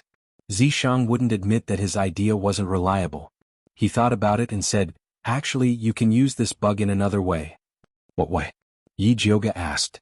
Let that imperial consort she swallow the poison earth dragon. As long as she touches the poison earth dragon will wriggle in her stomach. After she spits out the poison, the chance of being poisoned will naturally decrease. Zishang felt that this idea wasn't bad. Although the poison earth dragon didn't have a long lifespan, it was cheap and easy to raise. Eating 1.5 a month wasn't a problem. You want me to take this bug and let imperial consort she swallow it alive? Yi Jioga felt disgusted just thinking about it. It was even more impossible for imperial consort she to do such a thing. I've given you the method. Whether she uses it or not is up to her. Zishang said coldly. Testing for poison and also making it comfortable. How could there be such a good thing? Is there really no other way? Yi Jioga didn't give up and asked. You can still learn to forge, but it will take at least 3 years. Zishang said. 3 years? Imperial consort, she had probably died no less than a few hundred times. When it's a matter of life and death, who cares if she's disgusted or not? As long as it's useful. Zishang didn't like Yi Jioga's personality. Alright. Yi Jioga had no other way. She looked at the white fat bug on the table and went to find Bai Songling. Isn't this the poison earth dragon? Why did you bring this bug here? Bai Songling immediately recognized the white fat bug in Yi Jioga's hand and asked curiously. Cough cough. Yi Jioga coughed twice before saying in a serious tone, Didn't you ask me how to help noble consort she identify poisons? This earth poison dragon is the key. I'd like to hear the details. Bai Songling said seriously with a serious expression. When he heard Yi Jioga's method, Jun's face twitched a little, and he couldn't help but ask, Did you just say swallowing alive? Yi Jioga nodded seriously. Bai Songling couldn't help swallowing his saliva and asked, Do you have to swallow it alive? Can't you eat it after steaming or frying it? No, it won't work if it dies. Yi Jioga shook his head. What he wanted was the feeling of the worm wriggling in his stomach. Bai Songling looked at the earth poison dragon, then at Yi Jioga and asked with difficulty, Are we really going to give it to noble consort she like this? He was afraid that noble consort she would throw the worm at his face. Yi Jioga silently placed the earth poison dragon in Bai Songling's hands. Anyway, she had already thought of a way. Whether she could convince noble consort she would depend on her. Well, I'll try it first and see if it really works. Bai Songling sighed, resigned to his fate. It was already good that Yi Jioga could come up with a way. They really didn't have the right to be picky. Brother Bai is a true warrior. Yi Jioga praised him with a thumbs up. Don't make fun of me. Bai Songling glared at Yi Jioga snappily. Although his part-time job was a coroner, it didn't mean that he could tolerate this kind of soft and disgusting thing. Yi Jioga looked at Bai Songling's heroic appearance and kindly comforted him. You don't have to be so painful. This earth poison dragon is also a commonly used traditional Chinese medicine. You must have eaten it before. There's no difference. I want to give them a bath. Can I soak it in wine? Bai Songling asked. It didn't feel so disgusting to eat it with wine. Yes. Yi Jioga nodded. The earth poison dragon's vitality was actually very tenacious. It was very difficult to kill it before it died of old age. Bai Songling took out the strongest newer Hong and picked 2 earth poison dragons that he thought were the cleanest. He soaked them in the wine and then swallowed them with his eyes closed. Yi Jioga looked at Bai Songling's Adam's apple moving and could not help but ask, How does it taste? It smells like wine. Bai Songling said with a crying face. Apart from the smell of wine, do you feel uncomfortable? This was the key point. It's okay. You just feel shabby and disgusting. Bai Songling shook his head. No one would feel good after swallowing a live worm. Then let's talk about it first. If you feel disgusted now, it will affect the test. Let's talk about something else. By the way, did the Bai family find the fire dragon grass? Yi Jioga asked. No. Bai Songling shook his head and said, The warriors sent by the Bai family haven't sent back any news for a long time. I'm afraid they have died on the road. It was a journey of thousands of miles and it was surrounded by mountains. Death was really a simple thing. Don't be too pessimistic. Maybe they were just delayed by something so they couldn't send back the news in time. Yi Jioga guided Bai Songling to talk about other topics. Seeing that he slowly relaxed, Yi Jioga secretly crushed a knockout drug. Bai Songling immediately frowned and looked around. Then he asked Yi Jioga doubtfully, Do you smell anything strange? No. Yi Jioga blinked and shook his head innocently. No, there is a strange smell. Bai Songling covered his mouth and nose, looked at Yi Jioga's finger with sharp eyes and shouted, Did you poison it? I just crushed a knockout drug. How can you smell it? Yi Jioga could not help but raise his eyebrows.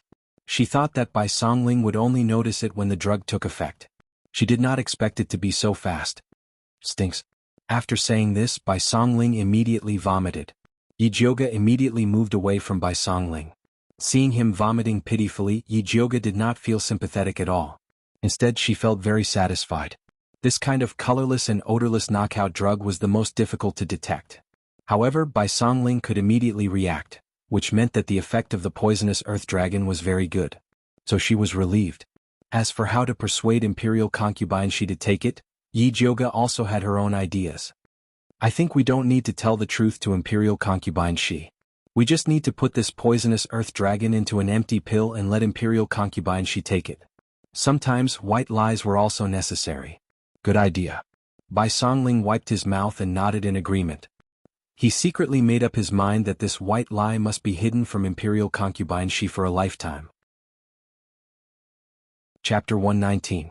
Since we're going to use this poison earth dragon as a detoxification pill, then we need to cultivate a batch of good insect seedlings. Yi Jioga predicted that he would need a lot of poison earth dragons in the future. If he always went to the pharmacy to buy them, it was hard to guarantee that no one would leak it. Our Dongling Wangfu's pharmacy has a shed specifically for raising poison earth dragons. When the time comes, just have them keep a batch of good ones. It's not something valuable anyway. Bai Songling said. Ordinary poison earth dragons have a short lifespan. I want to choose a batch of good eggs to cultivate myself. Yi Jioga wanted to cultivate poison earth dragons with a longer lifespan and greater use. No problem, I'll take you to choose now. Yi Jioga wanting to improve the poison earth dragons was simply a good thing for Bai Songling. The Dongling Wangfu had a large herbal farm on the outskirts. In addition to cultivating poison earth dragons, they also grew many precious medicinal herbs. The head of the farm was surnamed Qin. Seeing that Bai Songling had brought the young miss of the Yi family over to choose some good poison earth dragons as medicinal herbs, he personally took them to the shed. The shed was filled with huge dustpans filled with white and fat poison earth dragons. 4 or 5 servants were constantly distributing poison wind leaves for them to eat. These poison wind leaves were the main food of the poison earth dragons. They had a gray surface and carried a bit of poison. After the poison earth dragons ate, they would spit out green saliva. This was the antidote for the poison wind leaves and also the medicinal herbs purchased by the pharmacy. Bai Songling looked at the densely packed white and fat insects and immediately felt his scalp go numb. He asked the head of the farm, "Is there anyone here who has studied poison earth dragons? Let them choose a batch first." Everyone had their own specialties. Letting them choose a batch first was better than Yi Jioga searching through so many insects himself. Yes. The head of the farm immediately nodded and shouted towards the shed, "Little Mute, come here." Hearing the head of the farm, a skinny boy wearing dark blue clothes walked out from the corner of the shed. He was about 11 years old and had a pair of large black eyes on his skinny face. He looked especially horrifying, like a puppet. Yi Jioga looked at this little boy and inexplicably felt that something was wrong. He asked, "Who is this?" "This is an adopted son adopted by a distant relative of mine. He doesn't have a name, so we all call him Little Mute. Although he can't speak, he's especially good at taking care of medicinal insects. It's also partly because of him that these poisonous earth dragons can be raised so well." Manager Qin was afraid that Bai Songling would accuse him of abusing his power to take care of his relative, so he quickly explained. "All right, let him pick some good worms for me," Bai Songling said indifferently. He was so young and mute.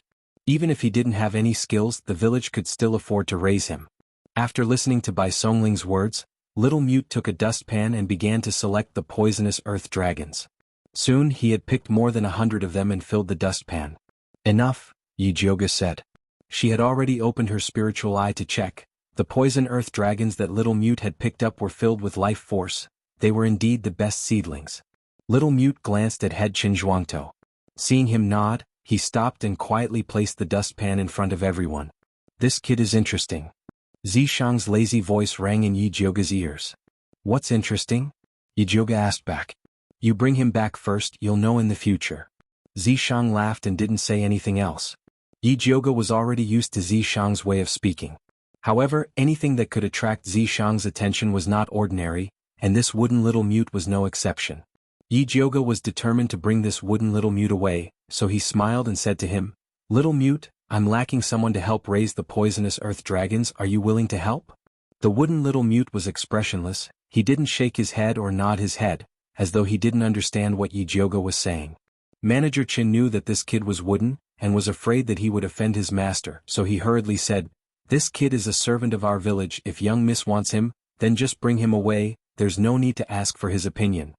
"I'm asking him, not you." Yi Jioga was dissatisfied with the way the manager treated people like objects. "I was too talkative, please forgive me, young miss." Manager Qin was so scared that sweat broke out all over his body, and he didn't dare say anything else. Yi Jioga looked at the wooden Little Mute and continued, If you work at my place, food and accommodation will be provided and you'll be paid 10 taels of silver per month, 2 days off per month, red envelopes and festive gifts during the holidays, and if you raise him well, you'll receive a monthly bonus, starting at 10 taels of silver. These conditions were 100 times better than being a servant at the village, and even Manager Chen wanted to apply for the job. He hurriedly gave the wooden little mute a look and opened his mouth to say soundlessly, "Hurry up and agree." The blockhead little mute slowly nodded his head. "Then go back and pack your things, you'll leave with these poisonous earth dragons in a bit." Yi Jioga immediately decided.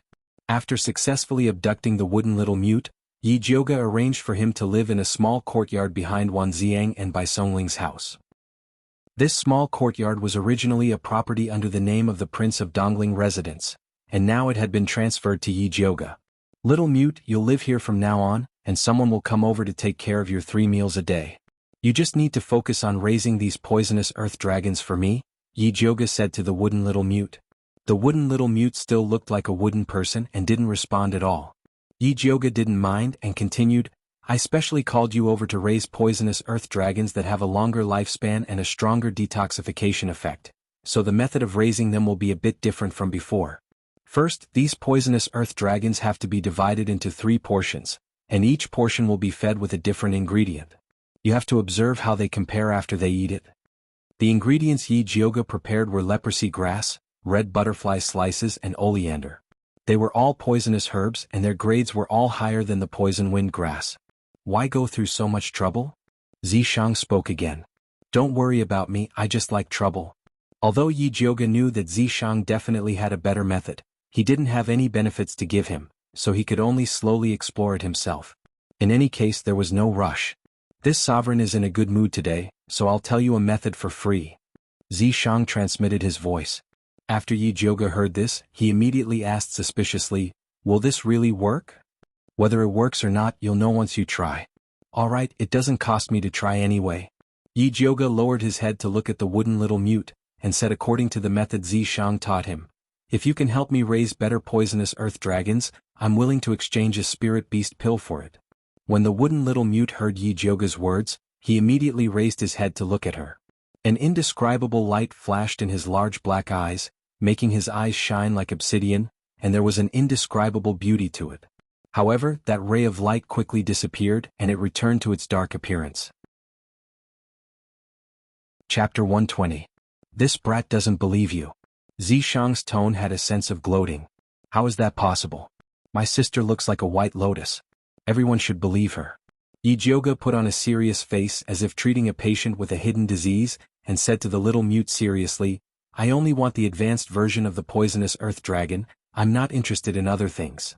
The blockhead little mute still had a blank look, not knowing if he understood. However, Yi Jioga didn't have time to talk to him anymore. After telling Bai Songling to take care of the little mute's daily life, she returned to Purple Forest Park. 3 days later, imperial consort, she would enter the palace. She planned to first use the ordinary poisonous earth dragon to refine some poison testing pills, and wait for the little mute to refine the advanced version of the poisonous earth dragon before replacing it. The simplified version of the poison testing pill was very easy to refine. First, refine the pill, then stuff the living poisonous earth dragon into it and seal it. However, the dissolution time of this pill was very particular. It couldn't be too late or too early, it had to be dissolved the moment it entered the stomach, so that the poisonous earth dragon could smoothly settle down. Yi Jioga tried several materials and finally chose erdong, Gastrodia alata, philodendron, baiji, wolfberry, schisandra, etc. The pill made in this way was not only easy to dissolve, but also had the effect of nourishing the spleen and kidneys. After Yi Jioga ground these medicinal materials into a fine powder, she mixed it with the walnut oil, then kneaded it into a small honey pill, and finally stuffed the poisonous earth dragon into it and sealed it. Yi Jioga stopped after making 10 honey pills. It was useless to make more anyway. Zishang saw that Yi Jioga wanted to sleep, so he appeared and circled her and teased, "Did you forget something?" "What did I forget?" Why didn't she know? "If you don't refine spirit beast pills, what will you use to exchange for the poisonous earth dragon with that little mute?" Zishang pulled Yi Jioga's earlobe with both hands and made a fierce look. "Or do you want to eat and dash? Are you sure he can really make the advanced version of the poisonous earth dragon?" Yi Jioga let Zishang pull her ear, and continued to put the freshly made honey pill into the bottle. "Of course." Zishang pinched Yijioga's soft earlobe and played with it happily. Yijioga put down the jade bottle and asked politely, "Then I will start refining now. Can you let go of my ears?" She had already discovered that compared to violent confrontation, it was better to be more docile to solve problems quickly. Alright. Zishang didn't know what to do with the obedient Yijioga. Although Zishang let go of Yijioga's earlobe, he still hugged her tightly. He was really a boneless snake. Yijioga was already numb from being hugged by Zishang. Dragging him along, he began to refine pills with much difficulty. Fortunately, the spirit beast pill was not difficult to refine. All he had to do was prepare the ingredients and throw them into the small bronze cauldron. Although this small bronze cauldron looked shabby, and it took a long time to refine pills, the success rate was very high. In addition, the fat black rat's saliva was 100% success rate, which saved her a lot of trouble. Why does that little mute want the spirit beast Dan? Could it be that he raised some kind of spirit beast? Yijioga asked. The reason why she didn't kick Zishang, who was wrapped around her body, away was partly because she wanted to get some information out of him. Look at how poor he is. Does he look like he can raise a spirit beast? Zishang rested his chin on Yijioga's head. This position was the most comfortable. Then why does he want the spirit beast Dan? Yijioga couldn't understand. This expensive spirit beast Dan was like imported cat food. Other than cat slaves who would pay tribute to their cat masters, most people wouldn't buy it. Of course it's to eat. Zishang rubbed Yijioga's head. He was so comfortable that his eyes narrowed. He doesn't have a spirit beast. It's impossible for him to eat it himself. Yijioga said in disbelief. Could it be that the little mute has pica and loves to eat this spirit beast Dan? Guess. Zishang was still hanging, waiting for Yijioga to state her conditions. If you don't want to say it, then forget it. Yijioga wasn't going to fall for it. Other than things related to her own life, she wasn't interested in anything else. Little Jioga is really not cute. It's getting harder and harder to deceive. Zishang's chin rested on top of Yijioga's hair bun. Suddenly he smelled a strange smell. How long has it been since you last washed your hair? Zishang asked. Not that long. At most a month. Yijioga pretended to be stupid. Ever since she found out that Zishang especially liked to use her head as a pillow, she purposely didn't wash her hair, wanting to suffocate Zishang to death. Wash. Zishang couldn't bear the fact that his royal pillow was so dirty. This is my hair. This lady likes the sour smell. What's wrong with that? Very quickly Yijioga knew that going against a tyrant wouldn't end well. What do you mean by taking a bath without saying a word? Yijioga, who was pulled into the bathtub by Zishang and drenched in cold water, deeply regretted it. At this moment her entire body was drenched. Her thin clothes stuck to her body, revealing her slightly rising and falling graceful figure. Did you forget that you still owe me 2 kisses? Zishang sized up Yijioga's figure with satisfaction. It wasn't in vain for him to personally help Yijioga clear the meridians in her chest. I will return it to you after I change my clothes. Yijioga wanted to escape. However, Zishang grabbed onto Yijioga's hands and hugged onto her tightly, causing the two's bodies to become even closer. Let go of me. Yijioga raised her leg and wanted to kick Zishang, but Zishang's snake tail tightly wrapped around her leg. Be good. Zishang lowered his head and kissed onto Yijioga's cherry lips, then pushed Yijioga onto the ground. Zishang's fierce and passionate kiss seemed as if even Yijioga's soul was about to be sucked away. Yijioga felt the suffocating pain. Taking the opportunity when Zishang loosened his grip, Yijioga punched onto Zishang's abdomen. Zishang's muscles were definitely made of stone, they were extraordinarily hard. Naughty. Zishang's palms slid down and heavily rubbed onto Yijioga's body. Yijioga felt that her small chest that had just developed was about to be squashed flat by Zishang. She struggled to resist, but Zishang forcefully suppressed her. The two rolled around in the small bathtub, and even the clothes rack that was placed at the side was knocked down. Mother Qing just happened to pass by the bathtub. Hearing the sound coming from inside, she couldn't help but ask, "Who's inside?" Hearing Mother Qing's voice, Yijioga immediately trembled. Both her hands grabbed Zishang's shoulders and pushed him away. Zishang followed her advice and moved his lips to Yijioga's ear. He bit on her meaty little earlobe as if he was eating something delicious. That was a very sensitive place for Yijioga. A strange numbness spread from her abdomen to her limbs. Her whole body was trembling, and her voice had also become soft. "It's me. Miss, why are you inside?" Mother Qing was even more surprised. Wasn't Miss in the alchemy room? When did she come out? Moreover, she even went straight to the bathtub. I suddenly felt an unbearable itch on my head, so I wanted to wash my hair. Quickly help me prepare some hot water. As Yi Jioga spoke, she stopped Zishang's hand from igniting the fire on her body. Chapter 121. This old servant will go prepare the hot water. Mother Qing immediately turned around and left. She felt that she was so incompetent that she didn't realize that eldest Mrs. Head was so itchy. You really can't take it anymore? Zishang whispered into Yi Jioga's ear as he moved his evil hand. Zishang, can't you tell me in advance when you're in heat? If Yi Jioga knew that Zishang would touch her like this if she didn't wash her hair, she would have shaved her hair. It won't be long before my estrus period. You have to quickly get used to it. Zishang said very seriously. This little girl's growth was really too slow. Who knew when he would be able to eat her? It was so hard to wait. You're really in heat. Yi Jioga's scalp went numb. Would her small body be able to withstand being ravaged by Zishang once? You'll know when the time comes. Zishang reluctantly rubbed Yi Jioga's head and returned to her mark. At this time, Mother Qing and Jinju came over with hot water and knocked on the door. Miss, the hot water is ready. Come in. Yi Jioga had already been ravaged to the point that he didn't want to move. Mother Qing came in and saw Yi Jioga's messy hair and clothes, but she didn't think much about it. You can't go into the bathroom fully dressed. After Yi Jioga took a bath with the help of Mother Qing and Jinju, he fell on the bed and didn't move. When he woke up, it was already dawn. Yi Jioga stretched his body on the bed. Suddenly, he remembered that he was halfway through refining the spirit beast pill last night. He immediately jumped out of bed. It's over, it's over. After refining for so long, it's definitely ruined. Yi Jioga hurriedly rushed into the alchemy room and opened the small bronze cauldron to take a look. He found 9 plump spirit beast pills inside, emitting a faint luster. They were actually grade 2 high-grade spirit beast pills. Pippi. The fat black rat jumped onto the small bronze cauldron, puffing out its fat chest to show that this was all thanks to it. Good job, big sister will give you a raise. Yi Jioga gave the fat black rat a thumbs up. Pai-Pai-chan. Fat Black Rat did not care about wages as long as Great King Purple Deceased was satisfied, it was fine. No problem. I'll definitely put in a good word for you in front of Great King Zishang. Yi Jioga happily packed the Spirit Beast pill and put it into the bag along with the poison testing pill he refined last night. After eating breakfast, she went to find Bai Songling with the bag. You came at the right time. Bai Songling was relieved to see Yi Jioga. What? Yi Jioga asked curiously. That little mute locked himself in his room last night and hasn't come out yet. He didn't eat his dinner or breakfast. I wonder what's going on?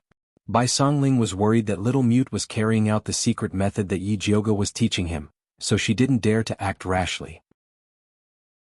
Yi Jioga couldn't help but raise his eyebrows. Could that little mute really be cultivating an advanced version of the earth poison dragon? Go and have a look when you have time. I have to go to the prince's mansion now, so I won't be able to accompany you. Bai Songling's own matters were quite urgent. Bai said. Bai. Ling Bai Tian. Go. Bai Zit. Yil Bai XT go. Bai Chen. Shao deep inside. CCCC, quiet inside. Yi Jioga opened it. She found a lot of food. The staple food for breakfast was porridge, steamed buns, side dishes, corn, sweet potatoes and other coarse grains. There were also 2 fragrant meat pies which smelled very good. It could be seen that Bai Songling cared a lot about this little mute. Yi Jioga put the lid on the food. She coughed. What are you doing in there, little mute? The wooden door creaked open. Little mute's snow-white face peeked out from behind the door. His lips were red and his 2 large black eyes looked even more horrifying. Yi Jioga didn't know why. Every time she saw little mute she got goosebumps. She pointed uncomfortably at the food on the table and said, You must be hungry. Let's eat something first. Little mute didn't look at the food. Instead, he waved at Yi Jioga and asked her to follow him inside. Yi Jioga had no choice but to follow little mute into the dark room. The deeper she went, the more she felt something was wrong. The tip of his nose kept smelling a strange odor. It smelled a little like blood but not quite. She took a closer look. She found a jar in the corner of the dark room. That strange smell was coming from it. Little mute stood next to the jar. He pointed at it, indicating Yi Jioga to see. Yi Jioga was also curious, so he lowered his head to look at the jar. Suddenly, a small black shadow shot out from the jar. It was heading straight for her. Just as she was about to make a move, little mute was faster than her. He reached out and pinched the black shadow. That black shadow immediately softened like a noodle. Only then did Yi Jioga realize that it was actually a black poisonous earth dragon. It was bigger than a normal earth poison dragon. It was black and exuded a strong life force.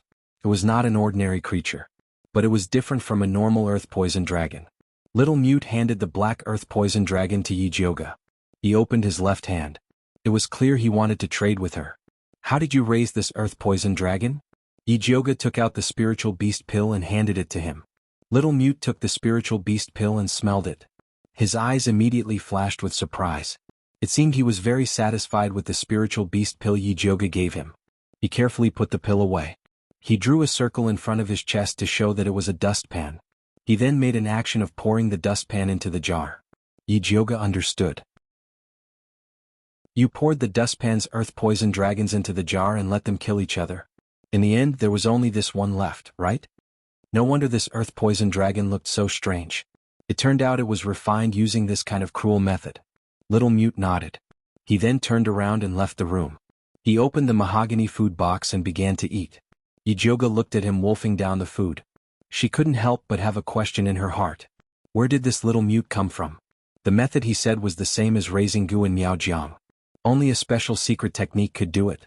Moreover, looking at the way he grabbed the earth poison dragon with his bare hands, this child was definitely not as simple as an orphan. Little Mute didn't care about Yi Jioga's probing gaze. After he finished eating, he wiped his mouth with his sleeve and went back to the small dark room to rest. Wait. Yi Jioga called out to him. She asked, can you continue to raise this kind of earth poison dragon? Little Mute stretched out his thin fingers. He made a meatball. He meant that as long as you have the spiritual beast pill, you can come and exchange it at any time. Chapter 122. I don't want this kind of poisonous earthworm, I want the normal kind. Although the poisonous earthworm produced by this method was powerful, the side effects were too great, and it was also harmful to nature, so it was not a long-term solution. Little Mute hesitated for a moment, and made a strange gesture with his hand. Yi Jioga instantly understood.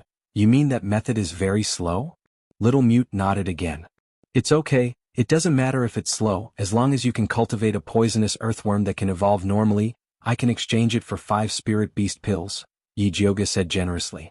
Little Mute's eyes lit up and he nodded vigorously. If you need anything, just let me know, I will try my best to satisfy you. Yi Jioga was going to put in a lot of effort this time. Little Mute did not stand on ceremony, and after gesturing with his hands he felt that it was not enough, and used his finger to write the words second stage black housefly on the brown table with tea. You want to use the second stage black housefly as supplementary feed for the poisonous earthworm? Yi Jioga asked curiously. Black housefly was a kind of spirit herb that looked like a fly, and was usually used to treat festering wounds. Although it was a spirit herb, it grew easily and it was not expensive, so she could afford it. Little Mute nodded again. Your handwriting is not bad, who taught you? Yi Jioga pretended to ask casually. These days, very few commoners were literate, even Qin Zhuangtou could not read, let alone Little Mute, who was an orphan who was adopted. Little Mute's face flashed with vigilance, and he frowned and wrote another line of words. Didn't you say that you were not interested in anything other than the poisonous earthworm? A small line of words, with a questioning tone as if he had been deceived. Don't worry, I was just asking casually. Alright, go to sleep first, I will have someone send the black housefly over later. Yi Jioga immediately gave up on investigating Little Mute. Who cares where he came from as long as he could work? Little Mute carefully looked at Yi Jioga, and after confirming that she did not have any ill intentions, his little eyebrows relaxed, and he turned around and floated into the house. Yi Jioga wiped off the writing on the table, picked up the food box that Little Mute had eaten, and prepared to find Bai Songling to help him get the black fly grass. Unexpectedly, as soon as she walked to the door, Bai Songling rushed in like a whirlwind and pulled her out. Oh no, the demon poison in His Highness's body is acting up. Come with me to have a look. Let's go. Yi Jioga threw the lunchbox aside and immediately rushed to Prince Dongling's mansion with Bai Songling. Dongfang Ke was lying on the luxurious bed with his eyes tightly shut. His handsome face was deathly pale and his lips were icy purple. His entire body was as hard as ice. Yi Jioga placed his finger on Dongfang Ke's wrist and felt as though he was touching a block of ice. He was completely unable to feel the pulse. She opened her spiritual eye to take a closer look and discovered that the spiritual energy in his dantian was in a mess. she could faintly see a blurry white spider. Without a doubt, the Snow Spider King's poison in his body had taken effect. Yi Jioge raised his head and asked Bai Songling, "Why did Her Highness suddenly act up?" "Today, His Majesty summoned His Highness into the palace to ask about noble consort Shi. Yi Jioge suddenly acted up after returning." Bai Songling gritted her teeth and said, "That evil woman, the Empress, must have done something. Her poison is unpredictable and His Highness was unable to guard against it." "Then why didn't you let His Highness take the poison testing pill before entering the palace?" Yi Jioge asked curiously. If Dongfang Ke had swallowed the poison earth dragon before entering the palace, it would have served as a warning. "I forgot." Bai Songling wanted to keep it a secret, so she didn't mention it to Dongfang Quebec. "Why didn't you forget about yourself?" Yi Jioge glanced at Bai Songling. "I don't talk about me. I'm already regretting it to the point that my intestines are turning green." Bai Songling had a look of regret and she almost knelt down to beg brother Yi Jio. "Help me take off His Highness's shirt first." Yi Jioge prepared to use acupuncture to save him. Bai Songling directly took off Dongfang Ke's shirt. Dongfang Ke's skin was smooth and firm, and the shape of his muscles was very beautiful. It was obvious that he had trained and was very pleasing to the eye. Yi Jioge silently glanced at him, then took out the Thunderfire needle and pierced it into Dongfang Ke's acupuncture points. However, it was repelled by a strange cold energy. Yi Jioge didn't believe it and secretly increased the input of spirit energy. The Thunderfire needle glowed with a faint purple light as it pierced Dongfang Ke's body. Although the needle was successfully pierced in, if she had to use spirit energy for every needle, she probably wouldn't be able to last until the end. Bai Songling saw Yi Jioge's strange expression and hurriedly asked, "Eldest miss, what's wrong?" "His Highness's cold poison is too powerful. I can't completely remove it." Yi Jioge shook his head. With her current spirit energy, she couldn't completely remove the cold poison from Dongfang Ke's body. "Then what should we do? Even the commonly used medicine can't suppress the cold poison in His Highness's body." Bai Songling looked at Dongfang Ke anxiously. She had a feeling that he would die in the next moment. Yi Jioge suddenly thought of the poisonous earth dragon goo that little Mute had just cultivated. This thing had a strong ability to expel poison, so it might be able to cure Dongfang Ke's poison. There was no other way, so he could only give it a try. Yi Jioge took out the jade bottle that contained the poisonous earth dragon goo and passed it to Bai Songling. "Feed this to His Highness." Bai Songling opened the bottle and saw the pitch-black poisonous earth dragon goo. His handsome face immediately frowned as though he had eaten a gold thread. If he really fed it to Dongfang Ke, he would definitely be killed by Dongfang Quebec. Forget it, he had no other choice but to save his life. Bai Songling pinched open Dongfang Ke's mouth and did not hesitate to feed the poisonous earth dragon goo. The poisonous earth dragon goo slid down Dongfang Ke's throat and into his stomach. Yi Jioge opened his spiritual eye and could clearly see that the poisonous earth dragon goo had entered Dongfang Ke's dantian and started to fight with the spider shadow. The two wild beasts were evenly matched and did not give way to each other, causing the spiritual energy in Dongfang Ke's dantian to be in a mess. Dongfang Ke painfully frowned while he was unconscious. Faint blue sweat seeped out of the pores on his body. Following which, he suddenly opened his mouth and spat out a mouthful of ice blue blood. The blood froze the moment it landed on the ground. It was extremely strange. Yi Jioge took the opportunity to insert his needles. Rays of purple light landed on Dongfang Ke's body. Especially on the two sides of his spine, Yi Jioge inserted a total of 49 needles, suppressing the spider shadow's poison. The poisonous earth dragon goo took the opportunity to counterattack and frantically devoured the spider shadow. Every time it devoured, Dongfang Ke would spit out a mouthful of blue blood. Slowly the blood turned from ice blue to faint red. Finally it was a bright red color. At this moment the spider shadow was about to be destroyed. Yi Jioge heaved a sigh of relief and his needles were slightly slower. The spider shadow suddenly expanded and actually wanted to devour the poisonous earth dragon goo. Chapter 123. Yi Jioge's heart tightened. The lightning fire needle spat out the last bit of spiritual energy to firmly suppress the spider image. The poison earth dragon parasite took the opportunity to completely devour the spider image, and then it stopped moving. The Snow Spider King's poison wasn't ordinary. Even if the poison earth dragon parasite killed it, it would just perish together. At this time, Dongfang Ke also spat out the last mouthful of poisonous blood. There was still a dried-up poison earth dragon parasite in the bright red blood. Done. Yi Jioge immediately put away the needle. She weakly leaned against the bed frame, then took out the spirit recovery pill from her bag with trembling hands. Bai Songling very perceptively helped her take out the spirit recovery pill and poured a cup of hot water for her to consume. After Yi Jioga ate the spirit recovery pill, he finally felt some strength in his body. However, his right hand was so sore that he couldn't lift it. "Are you alright?" Bai Songling asked with concern. If anything happened to Yi Jioga, he wouldn't be able to absolve himself. "I'm fine, just tired."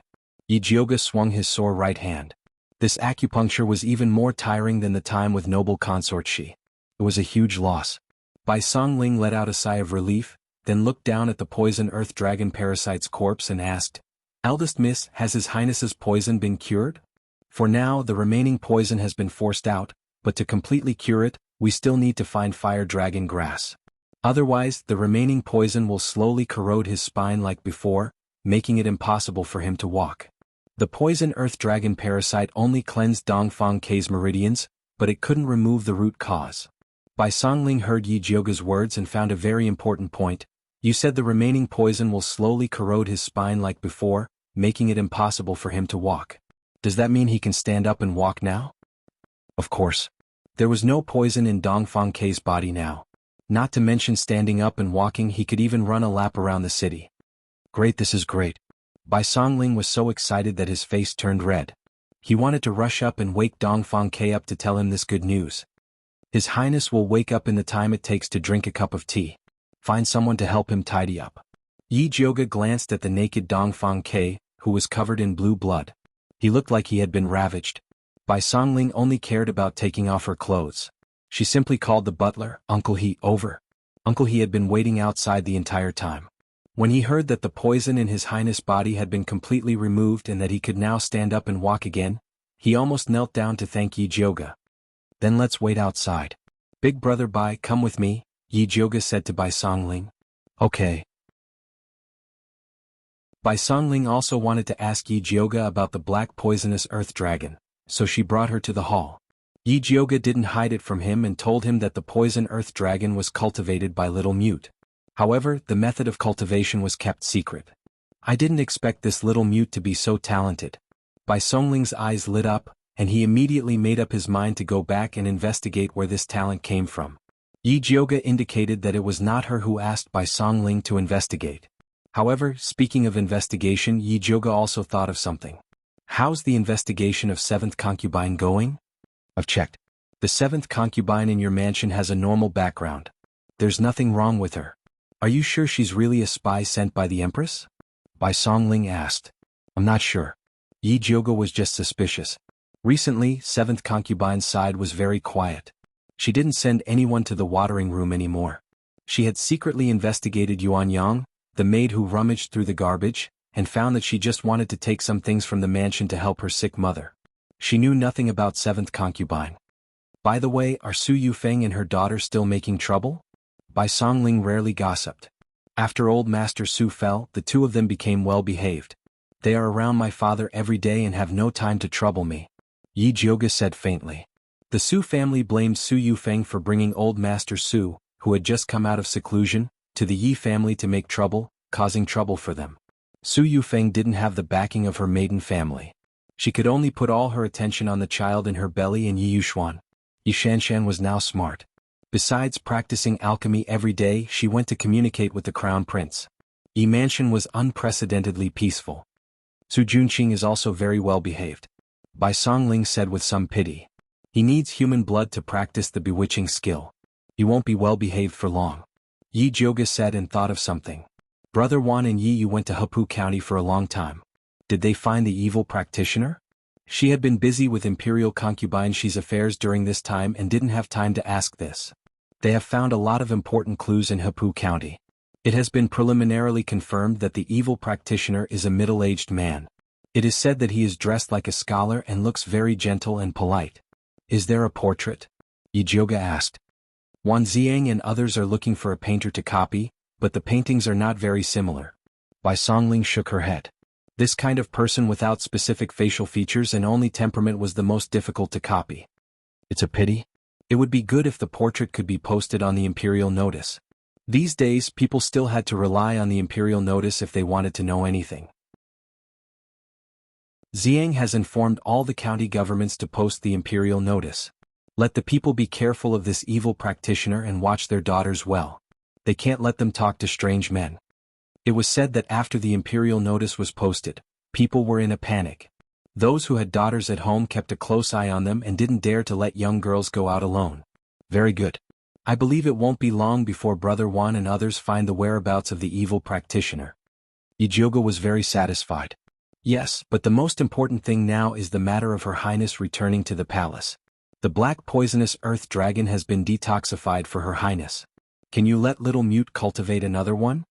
Bai Songling had just seen the power of the black poisonous earth dragon. If imperial concubine she could take this and return to the palace, she would definitely be able to sweep away all the various poisons of the empress. I'll ask him later. Yijioga also felt that it would be better for imperial concubine she to eat this. Can you let him make a few more? Bai Songling wanted to keep one for herself. This kind of thing is not easy to get. Although little Mute looked very relaxed, Yijioga still felt that it was not so easy to raise such a thing. Just let him try. Bai Songling said unwillingly. What's there to try? You don't have to enter the palace. The empress can't poison you. At worst, you can just wait until you enter the palace and take an ordinary poison testing pill in advance. Yijioga put the poison testing pill he refined last night into Bai Songling's hand and told him that little Mute wanted to use the black fly grass to cultivate the poisonous earth dragon. No problem, leave this matter to me. Bai Songling immediately agreed. It was just some black fly grass. There were plenty of it in the pharmacy under the Wangfu. Chapter 124. His Highness should be waking up soon, let's go back. Yijioga estimated that 10 minutes had passed. Let's go. Just as Bai Songling led Yijioga out of the hall, they saw Dongfang Ke and Uncle He walking towards them. You can really walk. Bai Songling exclaimed in surprise. Although she had heard Yijioga speak of it, she was still very shocked when she saw it for herself. And? Dongfang Ke nodded slightly towards Bai Songling, but his eyes were fixed on Yijioga. His deep eyes carried undisguised gratitude. If the Empress knew that your Highness had benefited from a disaster and recovered, she would definitely go crazy with anger. Yijioga laughed. That's right, noble consort, she has also recovered. This is truly a double blessing. Bai Songling nodded repeatedly. Dongfang Ke had originally wanted to bide his time and hide his injuries, but after hearing Yijioga's words, he immediately nodded. I will tell Imperial Father this good news. He had endured for so long, it was time to retaliate.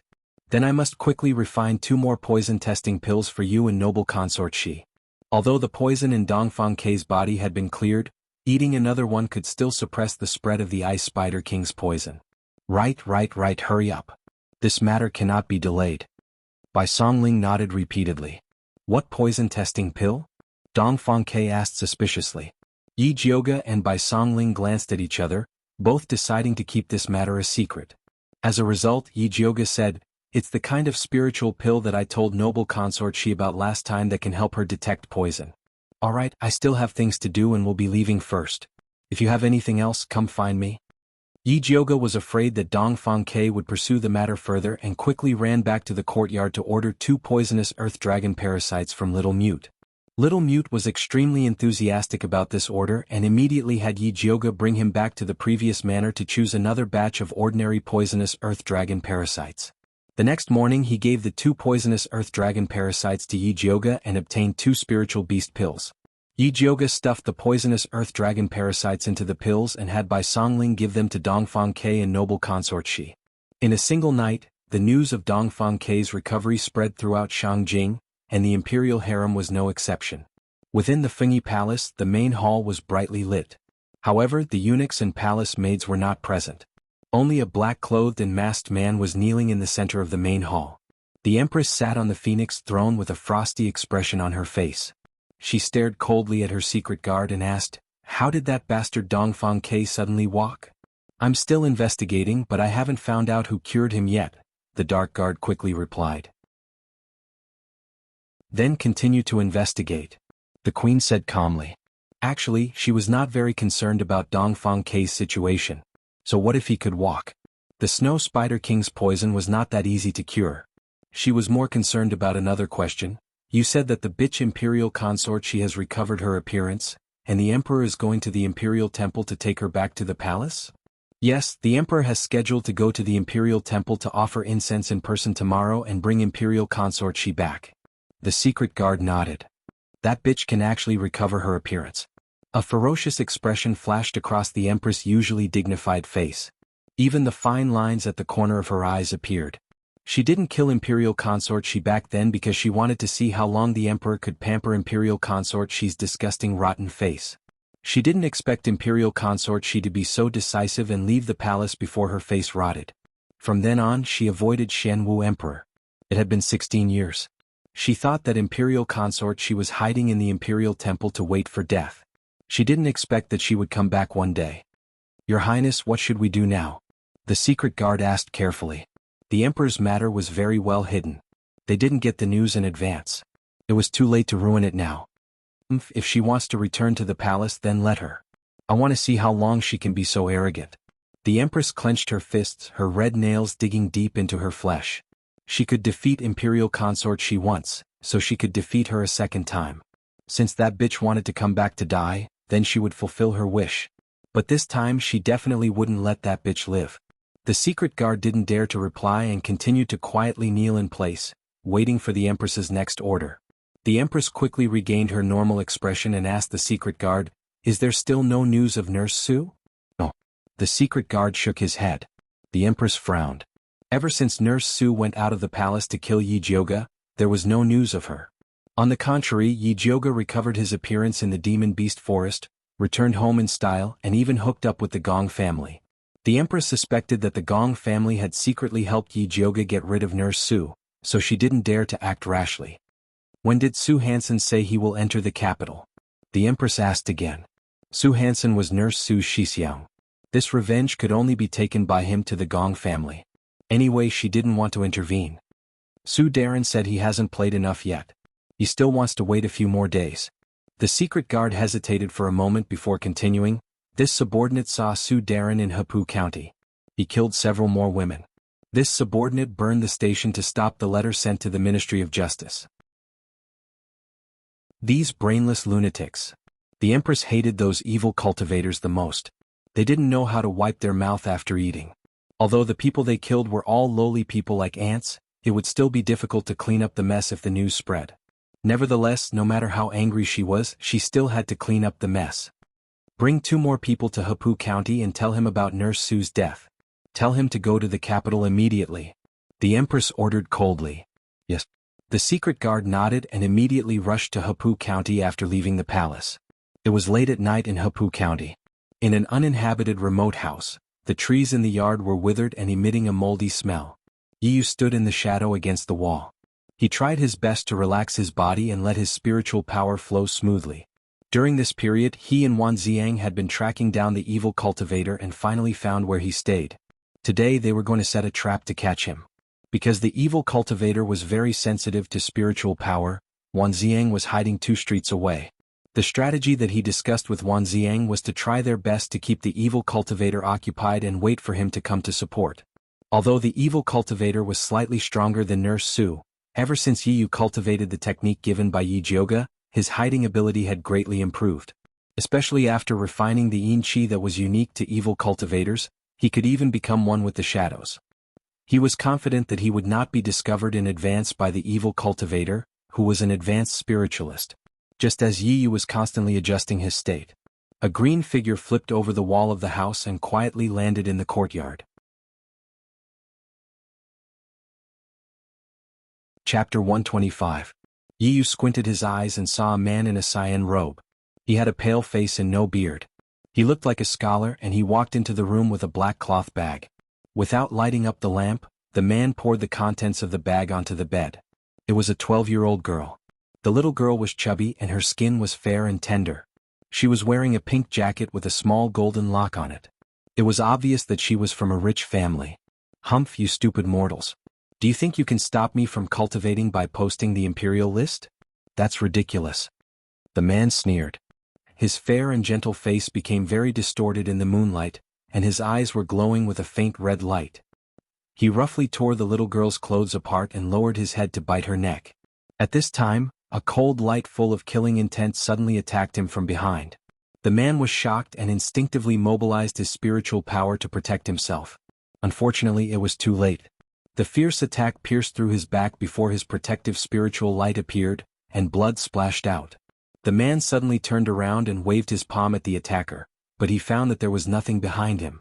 A shadow assassin. The man's face darkened, and his eyes were covered with a layer of red light. He searched the room carefully but found nothing. It was impossible. His ghost eyes were very sensitive to spiritual power. How could he not find this shadow assassin? He immediately turned around and grabbed the little girl. He sneered and said, "Get out of here or I'll kill this little girl." There was still no movement in the empty room.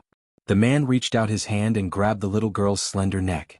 His eyes were fixed on the corner of the room, so he didn't notice that the shadow of the little girl was changing. Yi Yu hid in the shadow of the little girl and secretly controlled the little girl's body. When the man was not paying attention, he once again used the skill he had learned after advancing to the next level to attack the man's chest. Puppet kill. The man focused all his attention on the outside, and he didn't expect that the hostage could attack him. When his chest was pierced by the strange shadow again, the man was shocked. He was seriously injured twice in a row and he was scared out of his wits.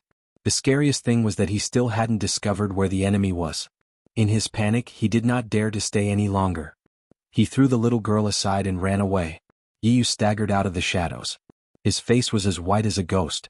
The two attacks just now had exhausted all of his spiritual power. He stretched out his hand to catch the little girl, who collapsed to the ground. Fortunately, the little girl did not suffer any serious injuries. Yi Yu placed her in a corner and took out one of the spirit recovery pills that Yi Jioga had given him. Dense spirit energy filled his dantian. Yi Yu's eyes lit up. He immediately got up and followed the aura left behind by the green-robed evil cultivator. Although Wan Ziang had told him not to act on his own, it would be difficult to find the green-robed evil cultivator in the future if he didn't chase after him now. By the time Wan Ziang arrived at the house, there was only the unconscious little girl in the house. That damned Yi Yu, how dare he act on his own? Wan Ziang's face darkened with anger. Previously, he had already made an agreement with Yi Yu that if they could not make the evil cultivator stay, they would wait for him to come over and think of a solution together. In the end, he actually chased after the evil cultivator himself. Yi Yu's real level was only that of an intermediate spiritualist. Even with the spirit recovery pills that Yi Jioga had given him, it was impossible for him to kill the evil cultivator.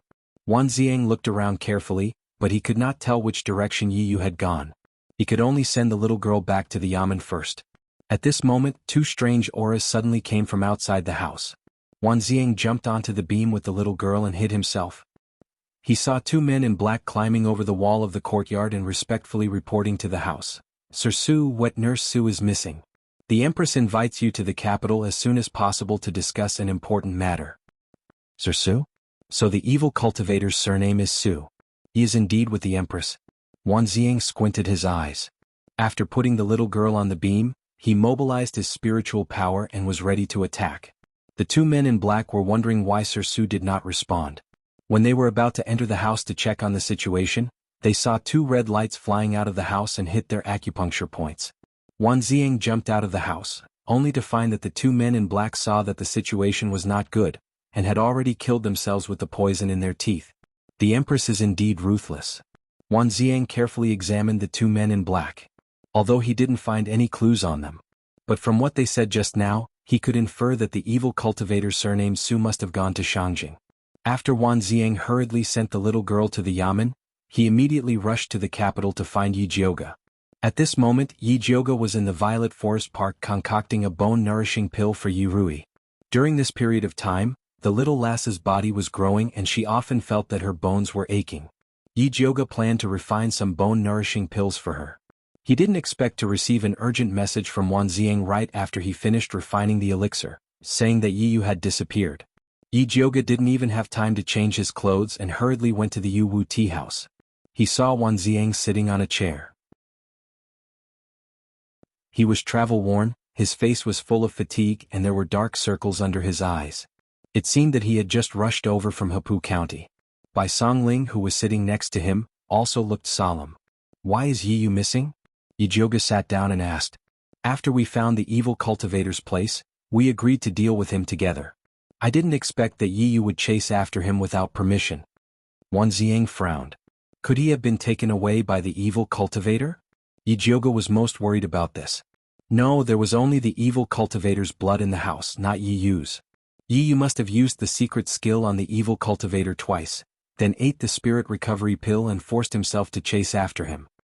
Wan Ziang recounted the scene, including the 2 men of sacrifice sent by the Empress. Why is the Empress in such a hurry to find this evil cultivator surnamed Su? Yijioga thought of another question when he heard that Yi Yu was fine. What else can he do besides harm people? No, logically speaking, Yi Yu should have exhausted his spiritual power after using the secret skill twice. How can he still have the strength to chase after that evil cultivator Su? Bai Songling asked doubtfully. A normal spirit recovery pill could only restore 30% of spiritual power at most. Could it be that the spirit recovery pill that Yi Yu ate was especially powerful? Although the spirit recovery pill made by Miss Yi is only a level 2 elixir, its efficacy is comparable to a high level 3 elixir. Wan Ziang nodded. However, no matter how powerful the spirit recovery pill was, it could only quickly restore spiritual power. It could not do anything about the essence, qi and spirit. That was why he was so worried about Yi Yu. Chapter 126. How many recovery pills do you have left? Bai Songling asked Wan Ziang. He remembered that Yijioga had given him 2 bottles of this pill, but Wan Ziang had taken it all for himself. Is this the time to talk about this? Wan Ziang glared at Bai Songling. Yi Yu's life and death were unknown, but this money grubber only remembered to ask about the spirit recovery pill. What did this make Yijioga think? Bai Songling smiled awkwardly and said, I'm just worried that Yi Yu's spirit recovery pill isn't strong enough, so I asked you to take one to study. You don't have to worry about that. There's absolutely no problem with the pills I've refined. Yijioga waved his hand and said, since Yi Yu isn't injured, then he should be fine. I'll use the secret signal to contact him later. She was very confident in Yi Yu's ability to protect himself. That's good. In addition to worrying about Yi Yu's safety, Wan Ziang was also worried that Yijioga would blame him. After all, he was the one who borrowed Yi Yu. He felt very guilty for not being able to return him to Yijioga in one piece. If there's nothing else, I'll be heading back first. Yijioga spoke straightforwardly, but he was still very worried about Yi Yu. We're done here. You can go back. If you find Yi Yu, let us know. Although Bai Songling still had a lot of questions to ask Yijioga, she didn't dare to waste her time when she saw her anxious look. After Yijioga left the Misty Rain tea house, he returned to the Purple Forest Park and changed into his nocturnal clothes. Then he went out to look for Yi Yu.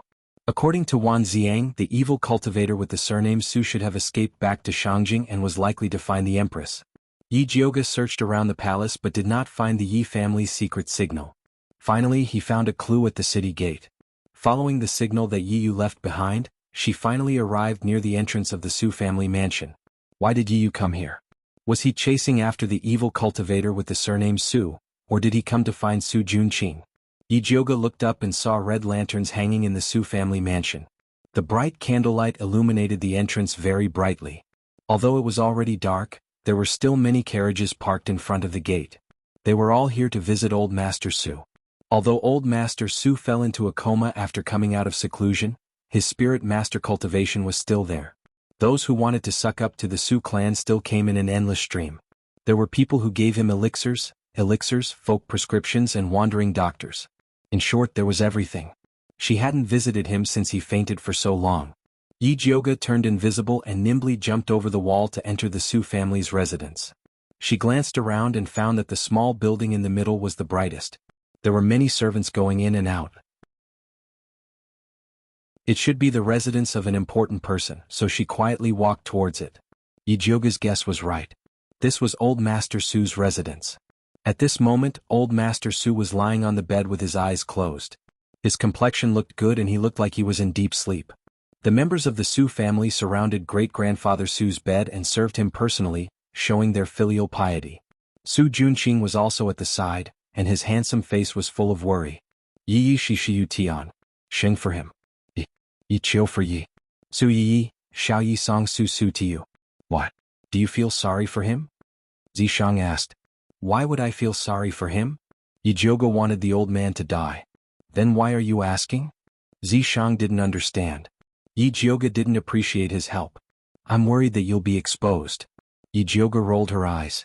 Although Zishang's demonic technique was well hidden, it was hard to guarantee that no one would notice. You should worry about yourself. Zishang's voice was cold. This idiot was questioning his ability. She didn't know what was good for her. What do you mean? Yi Jiuge wanted to ask, but Zishang ignored her. A fat middle-aged man said to Su Junqing, Junqing, your grandfather has been unconscious for so long. Even the doctors in the palace can't tell. What should we do? This man was Su Junqing's father, Su Yongming. Although he was the eldest son of the Su family, his aptitude wasn't outstanding. He was also very mediocre. If he didn't have a capable son like Su Junqing, he would have been suppressed by his siblings. Father, don't worry. The doctors have already seen him. They said that grandfather is fine. He will wake up after a while. Su Junqing still had the appearance of a modest young master. I hope so. Su Yongming wrinkled his face. He looked even older than old Master Su, who was lying on the bed. He looked like a good-for-nothing. Su Junqing's eyes flashed with disgust and disdain, but he quickly lowered his eyes. He used the excuse that he had to entertain guests and left the courtyard. He walked to a place where there was no one. His refined and handsome face immediately became very ugly. He punched the rock on the rockery and shattered it. Ever since grandfather fainted, the Su family was in a mess. That useless father only knew how to sigh. Don't look at the Su family's beautiful appearance. In fact, it was already very dangerous. The people outside used the excuse of visiting to find out about old Master Su's condition. If the Su family showed the slightest weakness, they would immediately rush up and bite the Su family into pieces. Although he told the outside world that his grandfather had advanced too quickly and was in a deep sleep, Dongfang Ke was secretly manipulating the public opinion. He said that the Su family coveted Yun Qianwei's wealth and wanted to kill Yi Jiuge. That was why they provoked Yun Qianwei's friends to attack his grandfather. Now, many people were secretly saying that the Su family deserved it and were waiting to see them become a joke. Su Junqing thought of those cold words and his chest started to heave up and down. But he quickly calmed himself down. There was no use thinking about it now. He had to quickly become stronger to the point where no one would dare to offend his Su family. Su Junqing thought of this and hurriedly arrived at a remote house in the Su family. Yi Jiuge secretly followed behind him. She jumped onto the roof and lifted the tiles to look down. She discovered that it was a very simple house. After Su Junqing entered the house, he lifted up a lotus painting on the wall and pressed down on a brick behind it. The wall flipped backwards, revealing a dark room. A faint light was revealed, causing Su Junqing's shadow to grow. Yi Jiuge squinted her eyes. She discovered that Su Junqing's shadow was a little strange. She immediately opened her spiritual eye to take a look and almost cursed it out loud. Yi Yu, that extremely daring fellow, was actually hiding in Su Junqing's shadow. He was simply playing with fire. Su Junqing did not expect that there would be someone hiding in his shadow. As long as he looked carefully, he would immediately discover it.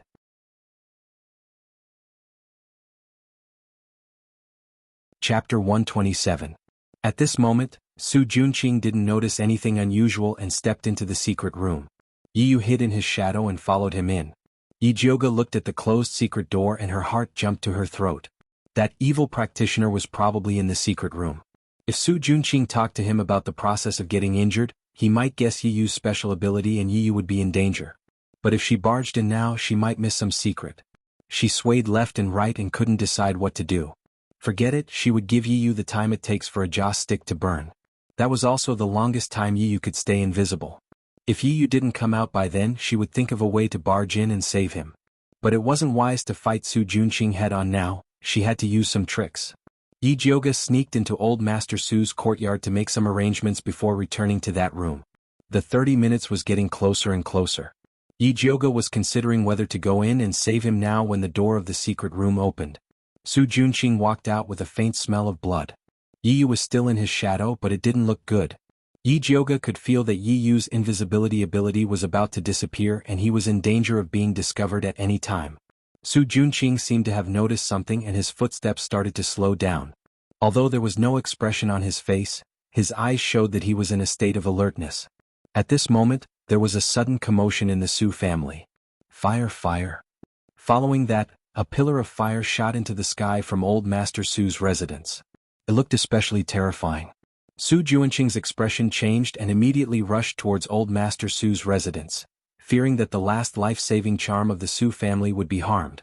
Yi Yu took the opportunity to escape from his shadow. Let's go. Yi Jioga jumped down from the house and rushed out of the Su family as fast as she could while holding Yi Yu's hand. Su Junqing rushed to Old Master Su's courtyard. He found that the flame was just a bluff. It was just a corner ignited by kerosene and had been extinguished by the servants. He secretly cursed and immediately returned to that remote house. He carefully checked the inside and outside of the house but didn't find anything unusual. He pondered for a moment, then took out a small porcelain bottle, opened it and blew on the ground. A layer of red powder fell to the ground, revealing two footprints, one big and one small. It was obvious that a man and a woman had stopped here just now. Su Junqing's expression was solemn as he sprinkled the red powder on the floor of the darkroom. This time there were two footprints of slightly different sizes. One after the other, it was simply a matter of time. One of them was his, the other, doubtless, lurked in his shadow. Shadow assassin. Su Junqing narrowed his eyes and muttered to himself, I didn't expect that kid Yi Yu to advance so quickly. I've underestimated him. However, this kid actually dared to come looking for trouble with me. He's courting death. Yi Yu had already seen the scene in the secret room, so he had to kill him to silence him. Also, the woman who took him away must be his accomplice. He had to find her too. After Yi Jioga brought Yi Yu away from the Su family, he originally wanted to bring him back to Purple Forest Park, but Yi Yu refused. Eldest miss, it's not convenient to go to your place. Let's go to my place. Yi Yu bought a small courtyard on the North Street and only he lived there. It was indeed more convenient than the Yi residence. Yi Jioga and Yi Yu returned to his courtyard. You're going to die. You actually dared to sneak into the Su family. What if Su Junqing found out? Yi Jioga fiercely scolded. Su Junqing had an intimate relationship with sister Yi Yu before, so he might have already learned about the Yi family's cultivation technique from her. As long as he thought about it carefully, it would not be difficult to discover the secret of Yi Yu advancing into a shadow assassin. I'll be careful next time, Yi Yu weakly said. His face was pale, and his eyes were black as if he had been beaten. His body was on the verge of collapse, and it was obvious that his spirit had been overdrawn. Seeing him like this, Yi Jioga could not bear to continue scolding him. He took out a bottle of Peiyuan Dan and stuffed it into Yi Yu's hands. Quickly eat it. After Yi Yu swallowed the Dan, he immediately felt his whole body relax, and the exhaustion he felt began to subside. He silently put the jade bottle into his clothes. The eldest Mrs. Pills were all good and he must cherish them. Seeing that Yi Yu had recovered, Yi Jioga asked, What did you see when you followed Su Junqing into the secret room? Yi Yu's face was solemn and he slowly said, I saw the corpse of that evil cultivator called Su Hansen. Corpse? What do you mean? That evil cultivator was killed by you? Yi Jioga raised his eyebrows and asked, Didn't they say that the evil cultivator was an advanced spiritualist? Even if Yi Yu's sneak attack was successful, he would not have killed him. I didn't kill him, it was Su Junqing. Yi Yu said word by word. Su Junqing? Yi Jioga was shocked and he asked, Why did he kill that Su Hansen? Weren't they together? They were indeed together. That Su Hansen was Su Junqing's senior brother, but when Su Junqing saw that his senior brother was injured, he did not want to save him. Instead, he killed him to cultivate. Yi Yu recalled how Su Junqing sucked his blood just now, and his stomach began to churn. Who would have thought that such a handsome man would turn out to be a cruel, heartless, and insane pervert? Su Junqing killed his fellow disciple. Isn't he afraid that other disciples will find out? Yi Jioga felt that it was a little unbelievable. No matter how evil a cultivator was, he would not kill his fellow disciple like that. From the looks of it, Su Junqing is planning to push this crime onto someone else. Needless to say, this someone was naturally Wan Ziang. Su Junqing's wishful thinking is very good. Not only can he increase his cultivation, but he can also get rid of Wan Ziang, the thorn in his side. Yi Jioga had a deeper understanding of Su Junqing's shamelessness. We must not let Su Junqing succeed. Yi Yu gritted his teeth. Unfortunately, that Su Hansen is already dead and there is no evidence now. This is really difficult. Yi Jioga shook his head. If Su Hansen's fellow disciples were here, they would definitely believe Su Junqing's words. Yi Yu was silent. He suddenly felt that him and Wan Ziang ambushing Su Hansen was simply a joke. They did not get anything out of him and instead they gave Su Junqing a big meal. Don't think too much, this is not your fault. Who knew that Su Junqing would be so abnormal? Yi Jioga saw that Yi Yu was depressed, so he comforted him. No matter what, Su Hansen is dead, and there is one less evil person. And? Yi Yu nodded his head. He could only comfort himself like this. Compared to Su Junqing, who did things in secret, Su Hansen, who had no taboo, was more lethal, and indeed could not be left alive. Chapter 128. Brother Wan is very angry that you left the group and went after him on your own. Find a time to apologize to him and don't act on your own again. Yi Jioga didn't want to leave a knot between them because of this. I'll go find Wan Ziang later. Yi Yu also knew that it was wrong of him to act on his own. Putting himself in Wan Ziang's shoes, if Wan Ziang went after him without saying a word, he would be worried too. Also, stay away from Su Junqing during this period of time. You can't get close to him, understand? Yi Jioga warned him seriously. After Su Junqing killed his senior brother, his cultivation would definitely increase greatly. It would be dangerous for Yi Yu to follow him. Yi Yu lowered his long eyelashes and didn't say anything. The clue to find his sister was still on that pervert Su Junqing. It was impossible for him to stay away from Su Junqing. Seeing Yi Yu like this, Yi Jioga didn't ask any more. Instead, she brought up another matter. Right, where is your Yi clan's treasure map? Although she had made a deal with Yi Yu to get the treasure map after helping him eliminate the Su clan. But judging from the current situation, the Su clan, the Empress, and the evil cultivators behind them were all here for the treasure map. It wouldn't be suitable for Yi Yu to keep it. Anyway, she would definitely deal with the Su clan, so it was reasonable for her to get paid in advance. It's on me. Yi Yu pulled out a red rope from his neck without hesitation. There was a black cloth bag hanging from it. He knew that he couldn't keep this treasure map. Rather than the Su clan and the Crown Prince taking it away, it was better to give it to Yi Jioga. Even if Yi Jioga couldn't help him eliminate the Su clan, she was worthy of this treasure map based on the help she had given him. Yi Jioga took the red rope and opened the bag. There was a key made of bronze inside. There were some exquisite carvings on the key. It looked like an ornament. Yi Jioga held the key and twisted it left and right. With a click, it was split into two. The head of the key was connected to a thin blade that shone with a cold light. The bottom was hollow, and there was a ball of silk that was as thin as a cicada's wing. Yi Jioga took out the silk and looked at it. There were mountains and rivers on it. It was obviously a map. At this time, Zishang said faintly, "It's fake." How could it be fake? No matter how Yi Jioga looked at it, he felt that Yi Yu's treasure map was exactly the same as the Crown Prince's in terms of material, ink, and other aspects. Do you think that I am lying to you? Zishang's voice was somewhat cold. You wouldn't lie to me, Yi Jioga immediately said. However, she did not think that Yi Yu would lie to her. It was very likely that Yi Yu did not know that this treasure map was fake. Yi Jioga thought as he looked up at Yi Yu. This treasure map is fake, Yi Yu said in a low voice. Why did you give me a fake map? Yi Jioga put the fake map back into the key and threw it to Yi Yu. Eldest miss, please don't be angry, Yi Yu picked up the copper key and said in a low voice. The fake map inside this key is a smokescreen used by the Yi family to deceive outsiders. The real map is actually in my flesh. If it's dangerous to take it out, then forget it. Yi Jioga felt uncomfortable when he heard the word, flesh. To her, the assassin Yi Yu was much more important than the treasure map. It's not dangerous. Yi Yu smiled and twisted the key again. Then he used the thin sharp blade on the head of the key to cut the inside of his arm. Then he picked out a long strip of beeswax from his flesh and handed it to Yi Jioga. Yi Jioga did not take it. Instead, he lowered his head to look at Yi Yu's wound. It's just a small wound. It's not a big deal. Yi Jioga's cutting speed was very fast and precise, so there was not much blood. Only then did Yi Jioga accept the beeswax. After crushing it, he took out the silk inside. This time, Zishang did not say anything. It seemed that this was the real deal. In fact, this map was very similar to the fake one from before. The only difference was that the silk used was not the same.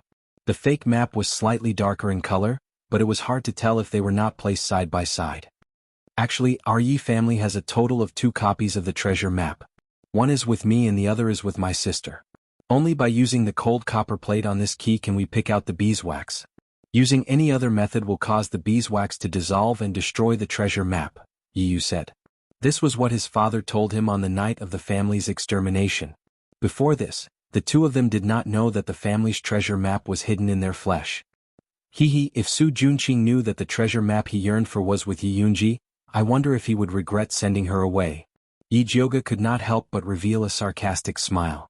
I believe that my sister will want to tell him personally. A dark light flashed in Yi Yu's eyes. Don't worry, your sister will definitely have the chance. Yi Jioga patted Yi Yu's shoulder and put away the map. Yi Yu nodded. He put the fake map back into the bronze key and prepared to hang it around his neck.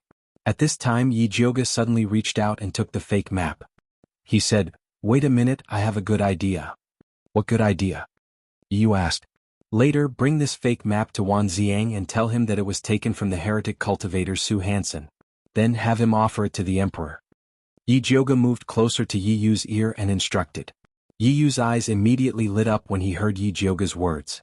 Using Shen Wu Emperor to deal with the heretic cultivator was a good idea. Remember what I said. Stay away from Su Junqing so that you don't alert the enemy. Yi Jioga warned Yi Yu again. "I know." Yi Yu nodded. "It's good that you know. It's getting late. I'll go back first. You rest well before you go find Wan Ziang," Yi Jioga said as he stood up. "Eldest miss, be careful on the road." Yi Yu wanted to send Yi Jioga back but was refused. "I have hands and feet. I don't need you to send me back. You just need to rest well." After that he left at an extremely fast speed. Yi Yu returned to his room but did not sleep immediately. Instead he sat at the table and pondered. The dim yellow light shone on his smooth and beautiful face. The red mole between his eyebrows shone even more brightly.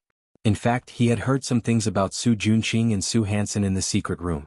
They both came from a heretic sect called the Bloodthirsty Sect. The heretic sect was located in a mountain 3,000 miles to the west. Su Junqing had offered his sister to the sect as a tribute. Yi Yu looked up at the dark sky palace and made up his mind. After helping Yi Jioga settle the matters here, he would go there to find clues about his sister. At this time in the Blood Cloud Peak, 3,000 miles away from Shangjing, there was a gloomy cave filled with small black lamps. There was no oil in the small lamps. Dark red candlelight floated on the lamps. At this time a small lamp suddenly went out. The name under the lamp was Su Hansen.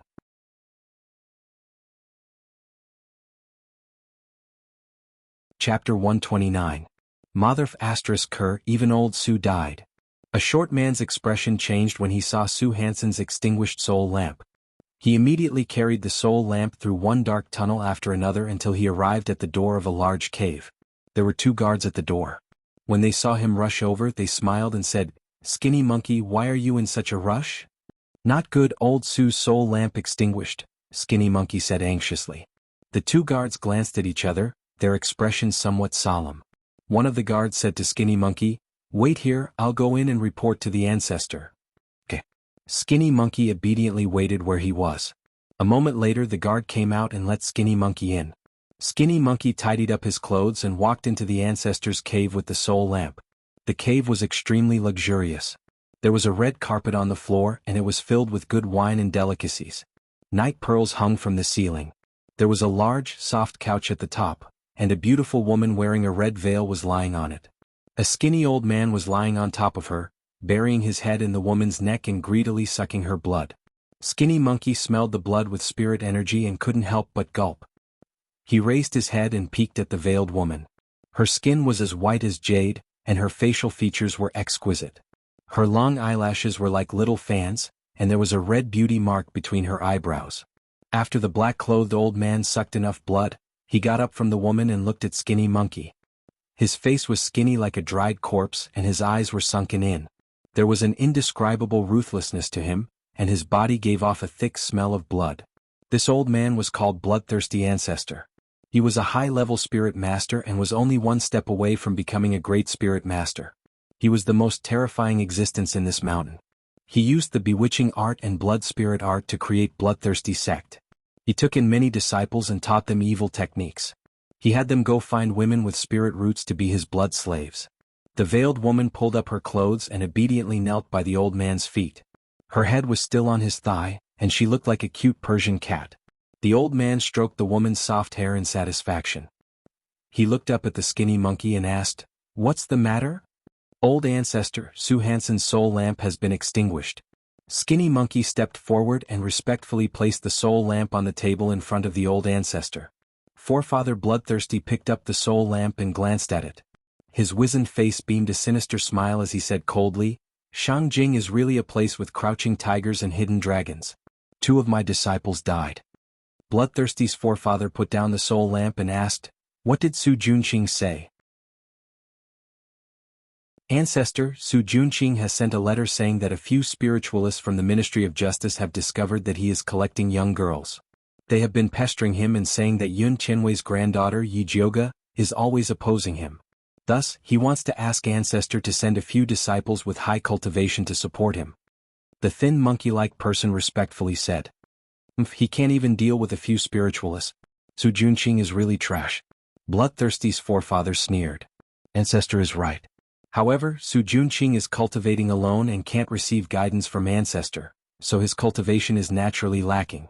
Ancestor, please forgive him this time for the sake of his filial piety. After all, his status in the Su family is quite beneficial to our bloodthirsty sect. The thin monkey-like person flattered.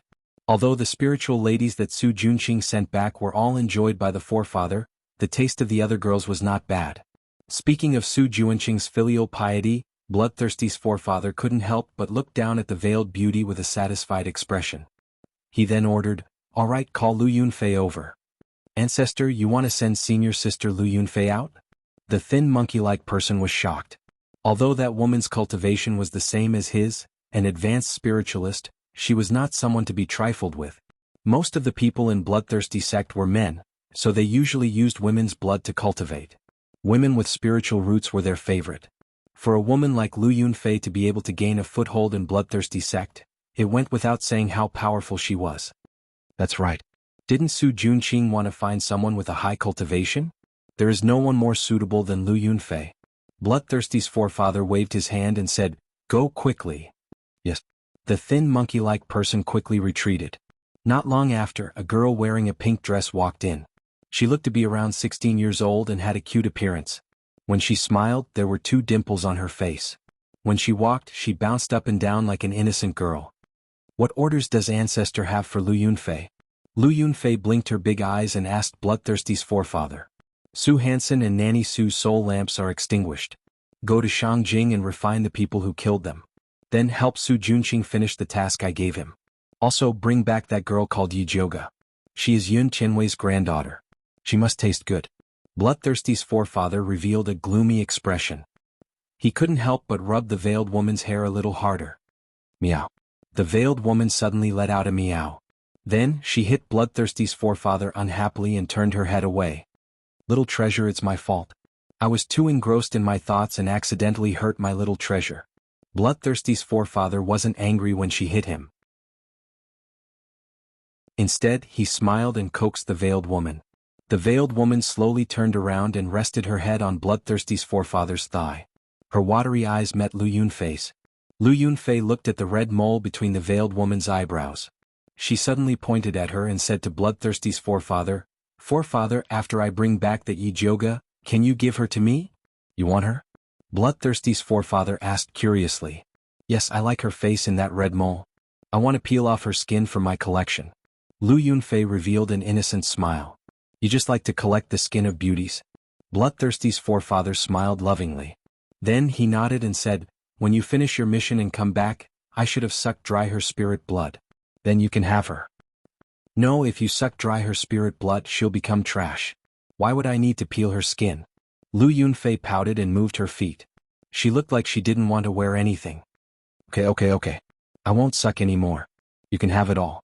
Bloodthirsty's forefather was very lenient to his capable subordinates. "Okay, then it's settled." Lu Yunfei bowed slightly and winked at the veiled beauty.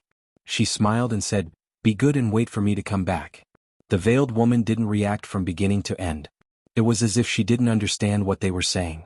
Her misty eyes didn't have any light at all. Lu Yunfei didn't care. She waved at the veiled woman and skipped out of the room.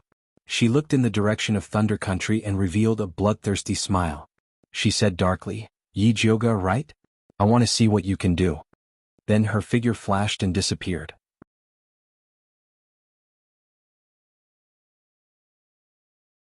Chapter 130. Yi Jioga didn't know that a perverted woman was thinking about him. By the time she returned to Purple Forest Park, it was already dawn. She slept until noon. When Mother Qing came in to serve, she couldn't help but mutter, "Miss, why do you have to go out at night to do something?" "Of course it's something important. Don't ask." Yi Jioga doesn't want to bring outside matters into Purple Forest Garden. Mother Qing only needs to help her manage the courtyard. "All right." Mother Qing saw that eldest young miss didn't want to talk about it, so she changed the topic and said, "Eldest young miss, Yudi and Hua Dai's aptitude is pretty good. This old servant intends to let them officially cultivate. What grade of bone-opening medicine do you think is better?" Bone-opening medicine was the first step of cultivation. A good bone-opening medicine could stabilize a cultivator's meridians, and in the future cultivation would be twice the result with half the effort. However, good bone-opening medicines were not cheap. Normally, it would be good if a large family could buy a set of middle-grade medicine to nurture their own subordinates. There's no need to buy them. I'll concoct the bone-opening medicine for them. Yi Jioga had a pretty good impression of these two maidservants. Although she doesn't have a spiritual root, she can still be a good helper to Mother Qing if she cultivates well. After all, Mama Qing was old, and Yi Jioga wanted her to enjoy her old age in peace. "Then this old servant will thank you on behalf of the two young maidservants," Mother Qing said with a smile. In her heart, eldest young miss was an even better alchemist than master. To be able to have the eldest miss personally concoct the bone-opening medicine, it was truly a great fortune. "Call Hua Dai and Yu Dai in. I'll check their bones first." Yi Jioga had to examine them properly before he could concoct the bone-opening medicine. "Yes, this old servant will go and call them in." Mother Qing happily went out and called Hua Dai and Yu Dai in. When the two maidservants found out that the eldest young miss was going to personally concoct the bone-opening medicine for them, their faces were filled with unconcealable excitement. Yi Jioga helped them to check and he knew what was going on. In fact, the materials needed for the bone-opening medicine were very simple. They were all medicinal herbs used to temper the muscles and bones. The difference was in the dosage and the combination of certain medicinal herbs. For example, Hua Dai had a small frame but a lot of muscles. The amount of atractylodes macrocephala needed was relatively small, and some peony skin was also needed to increase bone density. The jade butterfly was the exact opposite of the flower butterfly. It had a large frame and less muscles. He needed to increase the dosage of atractylodes macrocephala and add some green bamboo leaves to strengthen his muscles. At this moment, Yi Jioga still didn't know that the bone-opening medicine he made for Yu Dai and Hua Dai almost killed them. With an idea in her mind, she quickly wrote 2 prescriptions for Mother Qing and asked her to pick up the medicine. Mother Qing happily put away the prescription.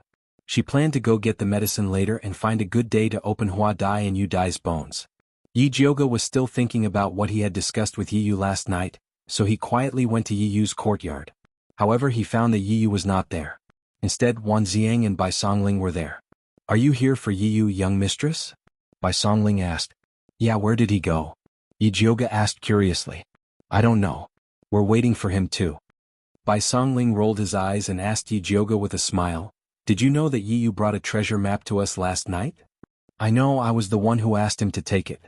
Yi Jioga also smiled and said, "A treasure is a crime. Yi Yu and I are not people who do great things.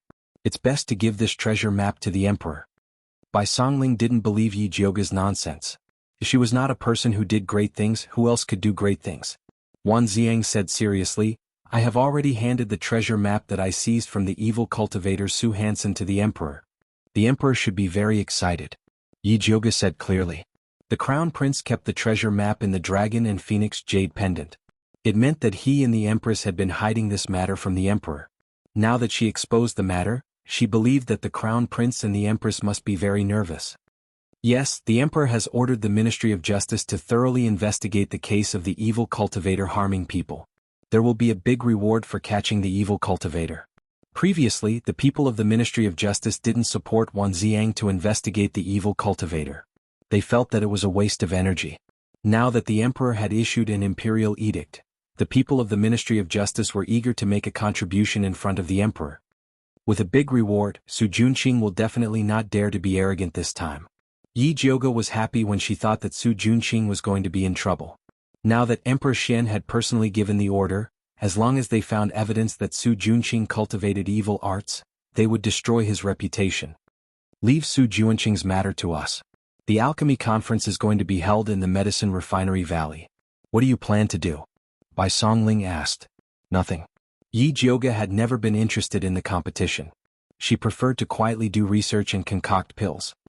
"I heard that the winner of this competition will be rewarded with an alchemy furnace from the weapon refining sect. It's worth 30,000 gold coins." Bai Songling felt that it was a pity that Yi Jioga didn't participate. In order to attract more alchemists, Emperor Xianwu had always wanted to raise the standards of the Thunder Country's alchemy competition. Therefore he put in a lot of effort this time. 30,000 gold coins? Yi Jiuge's eyes lit up and said without hesitation. Okay, I will participate. Although she hated competitions, she didn't hate receiving awards.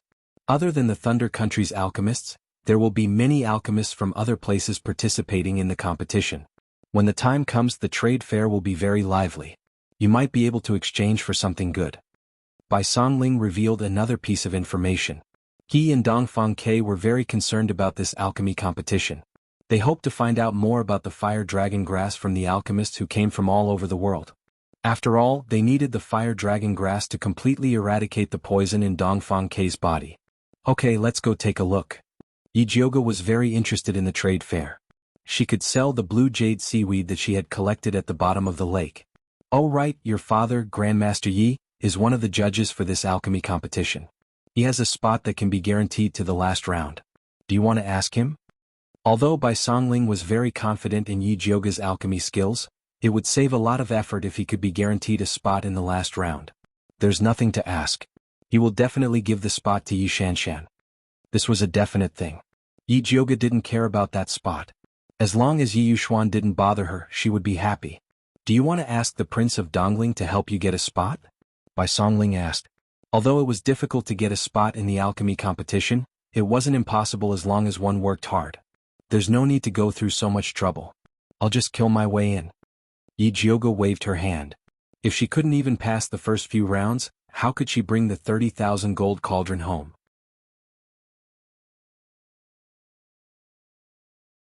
Chapter 131. The first few tests weren't very difficult, there shouldn't be a problem. Bai Songling told him some news about the alchemy competition. Yi Jiuge remembered it very carefully. After talking about the alchemy competition, Bai Songling thought of something else. By the way, Imperial Consort, she wants to invite you to the palace in 3 days. Why does she have time to see me? Yi Jiuge raised his eyebrows and asked. Ever since Emperor Xianwu welcomed Imperial Consort Shi back with a 10-mile red carpet, he spoiled her to the core and even wanted to build a new palace for her. However, Imperial Consort Shi insisted on living in Jinxiu Palace, so Emperor Xianwu had the Ministry of Works work day and night to repair Jinxiu Palace. During this period, he arranged for Imperial Consort Shi to live in the side hall of his palace. This kind of love was unprecedented. Now people in Shangjing were talking about it. Her Highness misses you very much. If it wasn't for so many things before, she would have invited you to the palace long ago. Bai Songling said. When Imperial Consort Shi first entered the palace, it was indeed very messy, but now that Jinxiu Palace had been repaired, she had time to invite Yi Jiuge to the palace to talk about the old days. Thank you for your love. Is she living well in the palace? Yi Jiuge asked with concern. Although everyone said that Imperial Consort Shi was the most favored in the palace, it still depended on whether the Empress was up to no tricks. Very good. Since Her Highness returned, the Emperor hasn't stepped into the Empress Fengyi Palace. Bai Songling knew that Imperial Consort Shi could hold the Emperor firmly. Her Highness is in the limelight, but didn't the Empress say anything? Yi Jiuge asked strangely. This wasn't in line with that vicious woman's usual behavior. Why not? The second day after her return, the Empress poisoned her. Fortunately, she discovered it in time. Not only did the Empress's scheme fail, but she was also defeated by her. Bai Songling looked at Yi Jiuge gratefully. If she hadn't discovered the effect of the poisonous earth dragon, Imperial Consort Shi probably wouldn't have escaped the Empress's hands. Oh, how did she defeat the Empress? Yi Jiuge asked with interest. Ask her after you enter the palace. Bai Songling smiled mysteriously. She believed that the Empress would want to tell Yi Jiuge this good news personally. All right. Yi Jiuge knew that Bai Songling was tight-lipped. He would never ask about things that he didn't want to say. Wan Ziang quietly listened to their conversation. Suddenly his expression changed. He waved his hand toward the left corner and shot out a red spirit light. He shouted, "Who is it?" "I should be the one asking who you are," Yi Yu said in an annoyed tone as he revealed himself. These fellows had occupied his courtyard and even wanted to kill him. Was there any justice in this world? Where did you go? Yi Jiuge saw that Yi Yu was still wearing night clothes and couldn't help but frown as he asked, "You couldn't have gone to find Su Junqing, right?" "I didn't go to the Su family. I just went to the Crown Prince's residence to see if he colluded with Su Junqing recently." Yu said. The crown prince rarely stayed in the eastern palace. He usually stayed in the crown prince's manor outside. What did you discover? Yi Jioga asked. The crown prince is in charge of the alchemy competition this time. He has been very close to Yi Shanshan recently. If you participate in the alchemy competition, you have to be careful of those two. When Yi Yu came in, he heard Yi Jioga talking about the alchemy competition. Even if I don't participate in the alchemy competition, I will still be careful of those two. If the crown prince dared to make a move, Yi Jioga would definitely make him lose a mouthful of teeth. Yi Yu also knew Yi Jioga's ability, so he didn't say anything more. He looked at Wan Xiang and Bai Songling. Why did you come to find me? I originally wanted to ask you about the treasure map, but there's no need for that now. Yi Jioga had already told Wan Xiang what he wanted to know. He was still worried about the Ministry of Justice, so he pulled Bai Songling to leave. Before leaving, Bai Songling repeatedly reminded Yi Jioga not to forget to go to the palace to see Imperial Consort Shi. Yi Jioga said that he would definitely go to the palace on time. After Wan Xiang and Bai Songling left, Yi Yu said to Yi Jioga, according to my investigation, the alchemy competition has always been held in Shangjing. This time, it has been held in the medicine refining valley. Furthermore, the crown prince volunteered to do it. I always feel that it's strange. It is indeed a bit strange. Yi Jioga frowned slightly. The crown prince had always thought highly of himself and had never personally arranged such things. Keep an eye on the crown prince. If there are any abnormalities, report to me immediately. In any case, the danger of keeping an eye on the crown prince was much lower than that of keeping an eye on Su Junqing. All right. Yi Yu nodded. After sending Yi Jioga off, he snuck into the crown prince's residence. At this time, the crown prince was in the Fengyi palace reporting to the empress about the preparations for the alchemy competition. Mother, everything in the medicine refining valley has been prepared. We just need to wait for the alchemy competition to start, the crown prince respectfully replied. He had been busy with this matter during this period of time. He had only hurried back when he heard that Dongfang Ke, that bastard, had actually recovered from his injuries. Those court officials who had once wanted to support Dongfang Ke were beginning to stir. If it wasn't for his mother telling him that Dongfang Ke had been poisoned by the Spider King's poison and that there was no cure, he really wouldn't have been able to sit still. The empress was wearing a long robe embroidered with phoenix feathers and sat upright on the phoenix throne. Her usually dignified and virtuous face was completely gloomy, as if she hadn't heard the crown prince's words. The crown prince stealthily glanced at the empress. After thinking for a moment, he cautiously asked, could it be that mother is angry on behalf of noble consort Shi? Is that slut worth this consort's anger? The empress's thin eyebrows jumped, her killing intent overflowing. Mother is right. She's just a slut. So what if she has temporarily obtained imperial father's favor? As long as mother uses a few methods, you will definitely be able to make her die without a burial. The crown prince tried to curry favor with the empress. In these past years, there had been too many women who had mysteriously died in the palace. Even Dongfang Ke had not been able to escape his mother's poison. Thus he was very confident in his mother. Unfortunately, no matter how he asked, his mother was unwilling to tell him just where she had gotten those mysterious poisons from. The crown prince felt that it was a bit of a pity. If he could also grasp the source of these poisons, then it would be easy to take care of those people he didn't like in the future. Shut up. The empress suddenly slammed the table, the anger on her face deepening. The crown prince's words had stabbed right into her sore spot. The poisons that had once been effective were now completely ineffective in front of noble consort Shi. She had even turned the tables on them. The empress could only hope that Su Hansen could bring her something new. She hadn't expected that idiot to be killed by the Ministry of Justice before even entering the capital. He had even exposed his identity as an evil cultivator, and even the treasure map was known to the emperor. Mother, please calm your anger.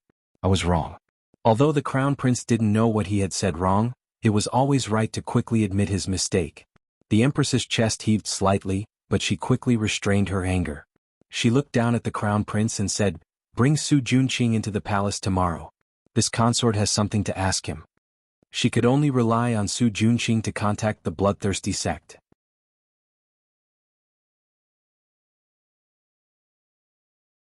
Chapter 132. Mother, if you have anything to say, just let me convey it. Why do you have to see that despicable person? The crown prince hated Su Junqing to the core.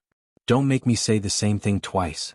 The empress's tone was cold and her sharp eyes were frightening. The crown prince's heart skipped a beat. He quickly cupped his hands and said, "I don't dare." "All right, you may leave." The Empress waved her hand impatiently. She had been hiding her relationship with the bloodthirsty sect from the Crown Prince because she didn't want him to get involved.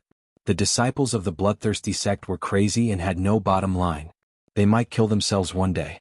If she hadn't wanted to deal with Bai Linglong and her son and that bitch, Imperial Consort she wouldn't have done this.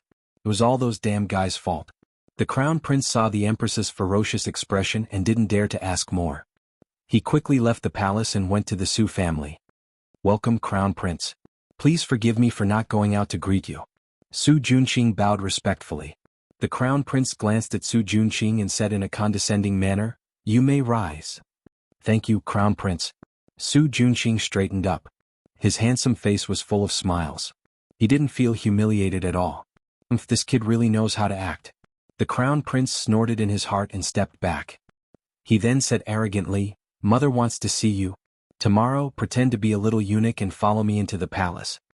Actually, with Su Junqing's identity, he could enter the palace openly, but the Crown Prince wanted to humiliate him this way. Which man in the world would be willing to pretend to be a eunuch? Su Junqing's eyes flashed coldly, but he quickly concealed it. He continued to ask respectfully, "May I ask why the Empress summoned me into the palace?" "Enter the palace when I tell you to. Why do you ask so many questions?" The Crown Prince narrowed his eyes. His sharp gaze was quite similar to the Empress's. "I overstepped my bounds. Please forgive me, Crown Prince." Su Junqing quickly bowed and apologized. "Okay, you prepare well.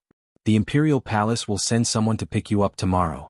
The Crown Prince was too lazy to talk to Su Junqing, so he left after saying this. After Su Junqing saw the Crown Prince off, his handsome face immediately darkened. The Empress must have summoned him because of Su Hansen and the exposure of the treasure map. The situation in Shangjing had been complicated recently. The Ministry of Justice was arresting heretics everywhere.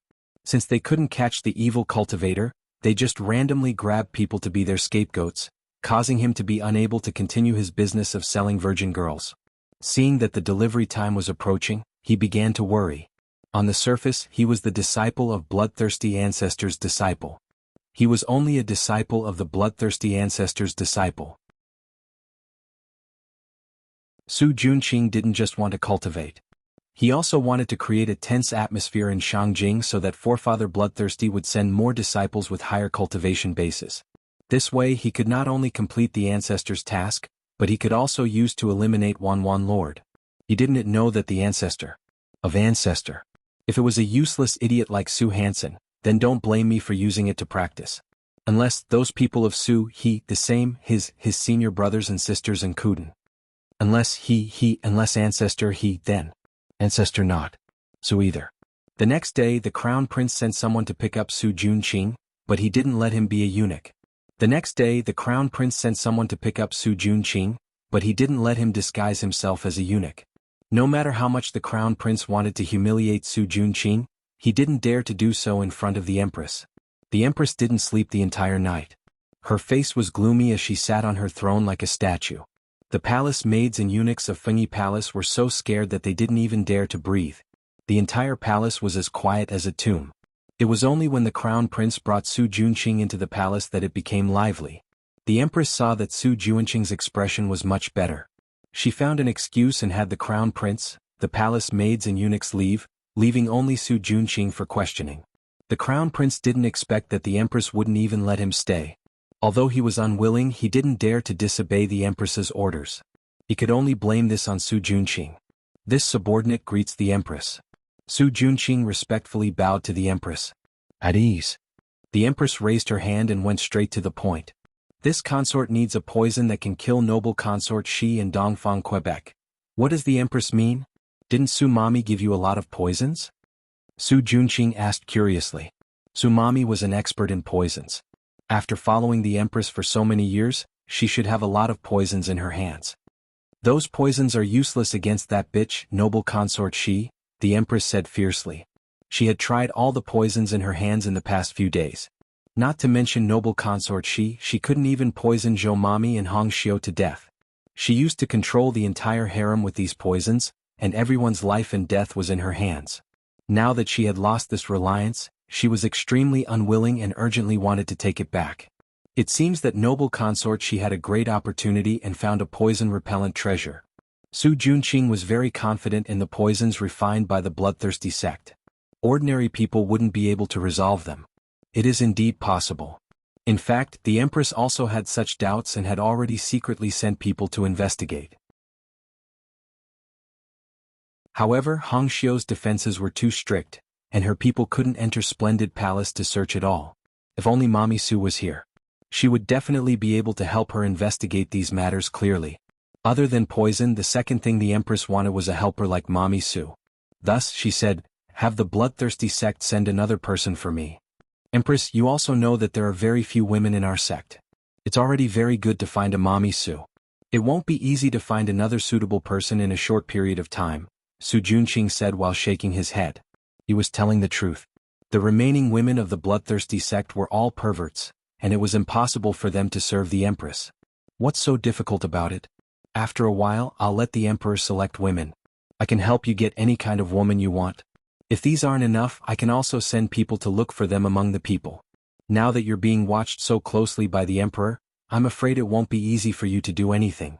With my help, I guarantee that you'll get half the result with twice the effort," the Empress said hurriedly. Previously, the people of the bloodthirsty sect also wanted her to help collect girls, but she only agreed to escort them and refused to do it herself. However, she couldn't care so much now. Su Junqing was quite tempted when he heard this, but he couldn't agree on behalf of the bloodthirsty sect's ancestor. He could only say, "I'll send a messenger pigeon back to the sect to send your request. As for whether the ancestor will agree, I can't guarantee it." "No, I want you to send a message to the bloodthirsty sect's ancestor. Have him immediately send a female disciple into the palace to help me and bring a batch of useful poisons." The Empress sneered and said with a threatening tone, "Don't forget about the alchemy competition. If you can't satisfy my needs, don't blame me for turning against you."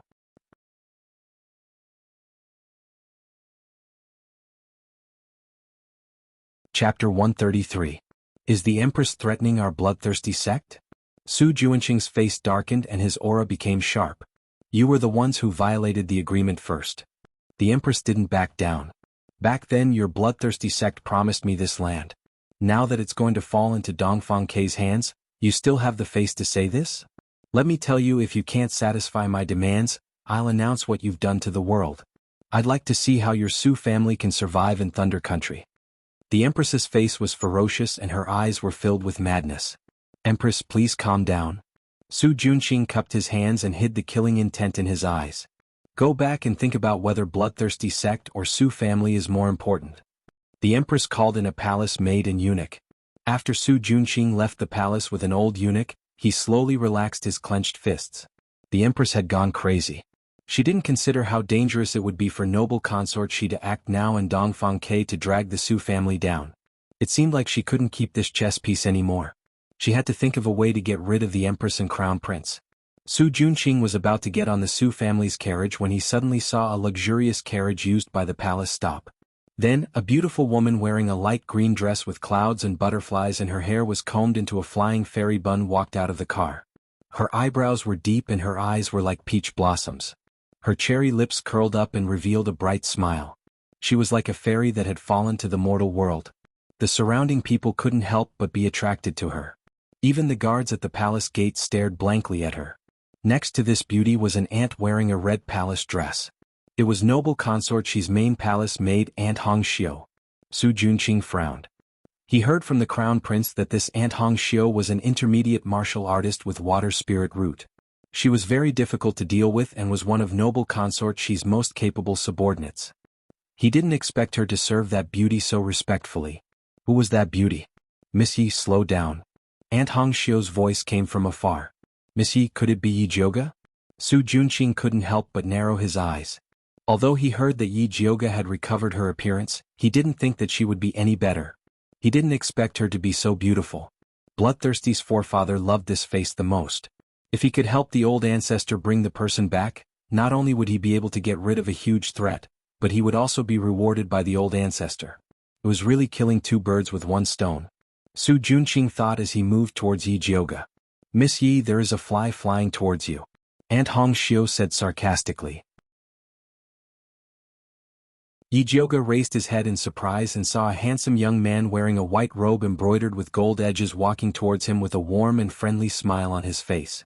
Yi Jioge couldn't help but frown. He didn't expect to meet a disgusting fellow like Su Junqing here. She didn't want to talk to Su Junqing, so she walked towards the palace gate without looking sideways. She didn't expect Su Junqing to block her path. He smiled and said, "Little sister Jioge, how come you have time to enter the palace today?"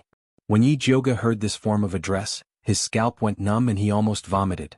"Su Junqing, do we know each other very well?" Yi Jioge looked at him with disdain. The only thing missing was the words, "You're so disgusting," written on his face. "Little sister Jioge, are you still blaming my grandfather for being reckless?" "Actually, it was my aunt and cousin who didn't know any better and instigated my grandfather to go to the Yi clan. I apologize on their behalf. I hope little sister Jioge can forgive them."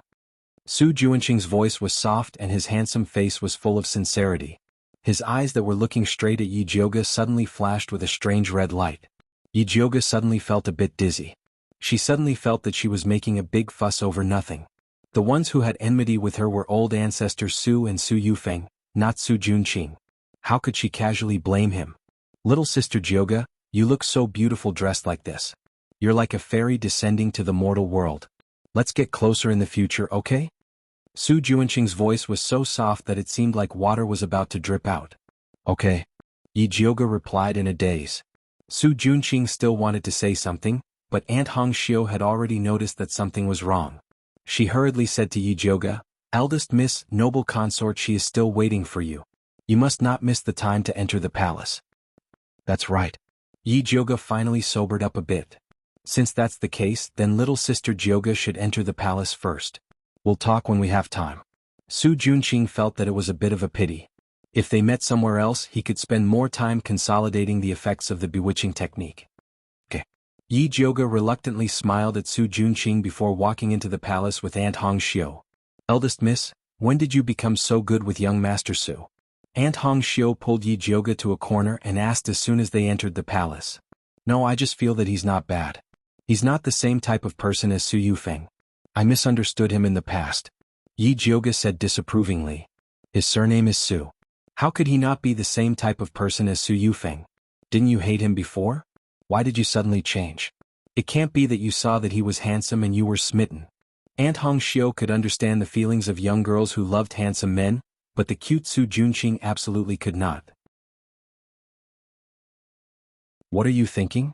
If I'm a man who loves handsome men, then I should love Zishang." Thinking of this, Yi Jioge also felt that something was wrong. Su Junqing, this pervert, kidnapped Yi Rui, betrayed Yi Yunji, and even used the blood of virgins to practice. How could he think that he was not bad? "Idiot, you've fallen for his bewitching technique." Zishang's cold voice sounded. "How is that possible?" Yi Jioge really didn't feel anything at all. "This kid is talented in the bewitching technique. He's already at the second stage. It's normal for you to fall for it when you're caught off guard." Zishang said lightly. "Then why didn't you warn me? Did you live in my body for nothing? Do you want to blame others for your own stupidity?" Zishang deliberately didn't warn him. If she didn't let this idiot fall for it once, she wouldn't know she was wrong.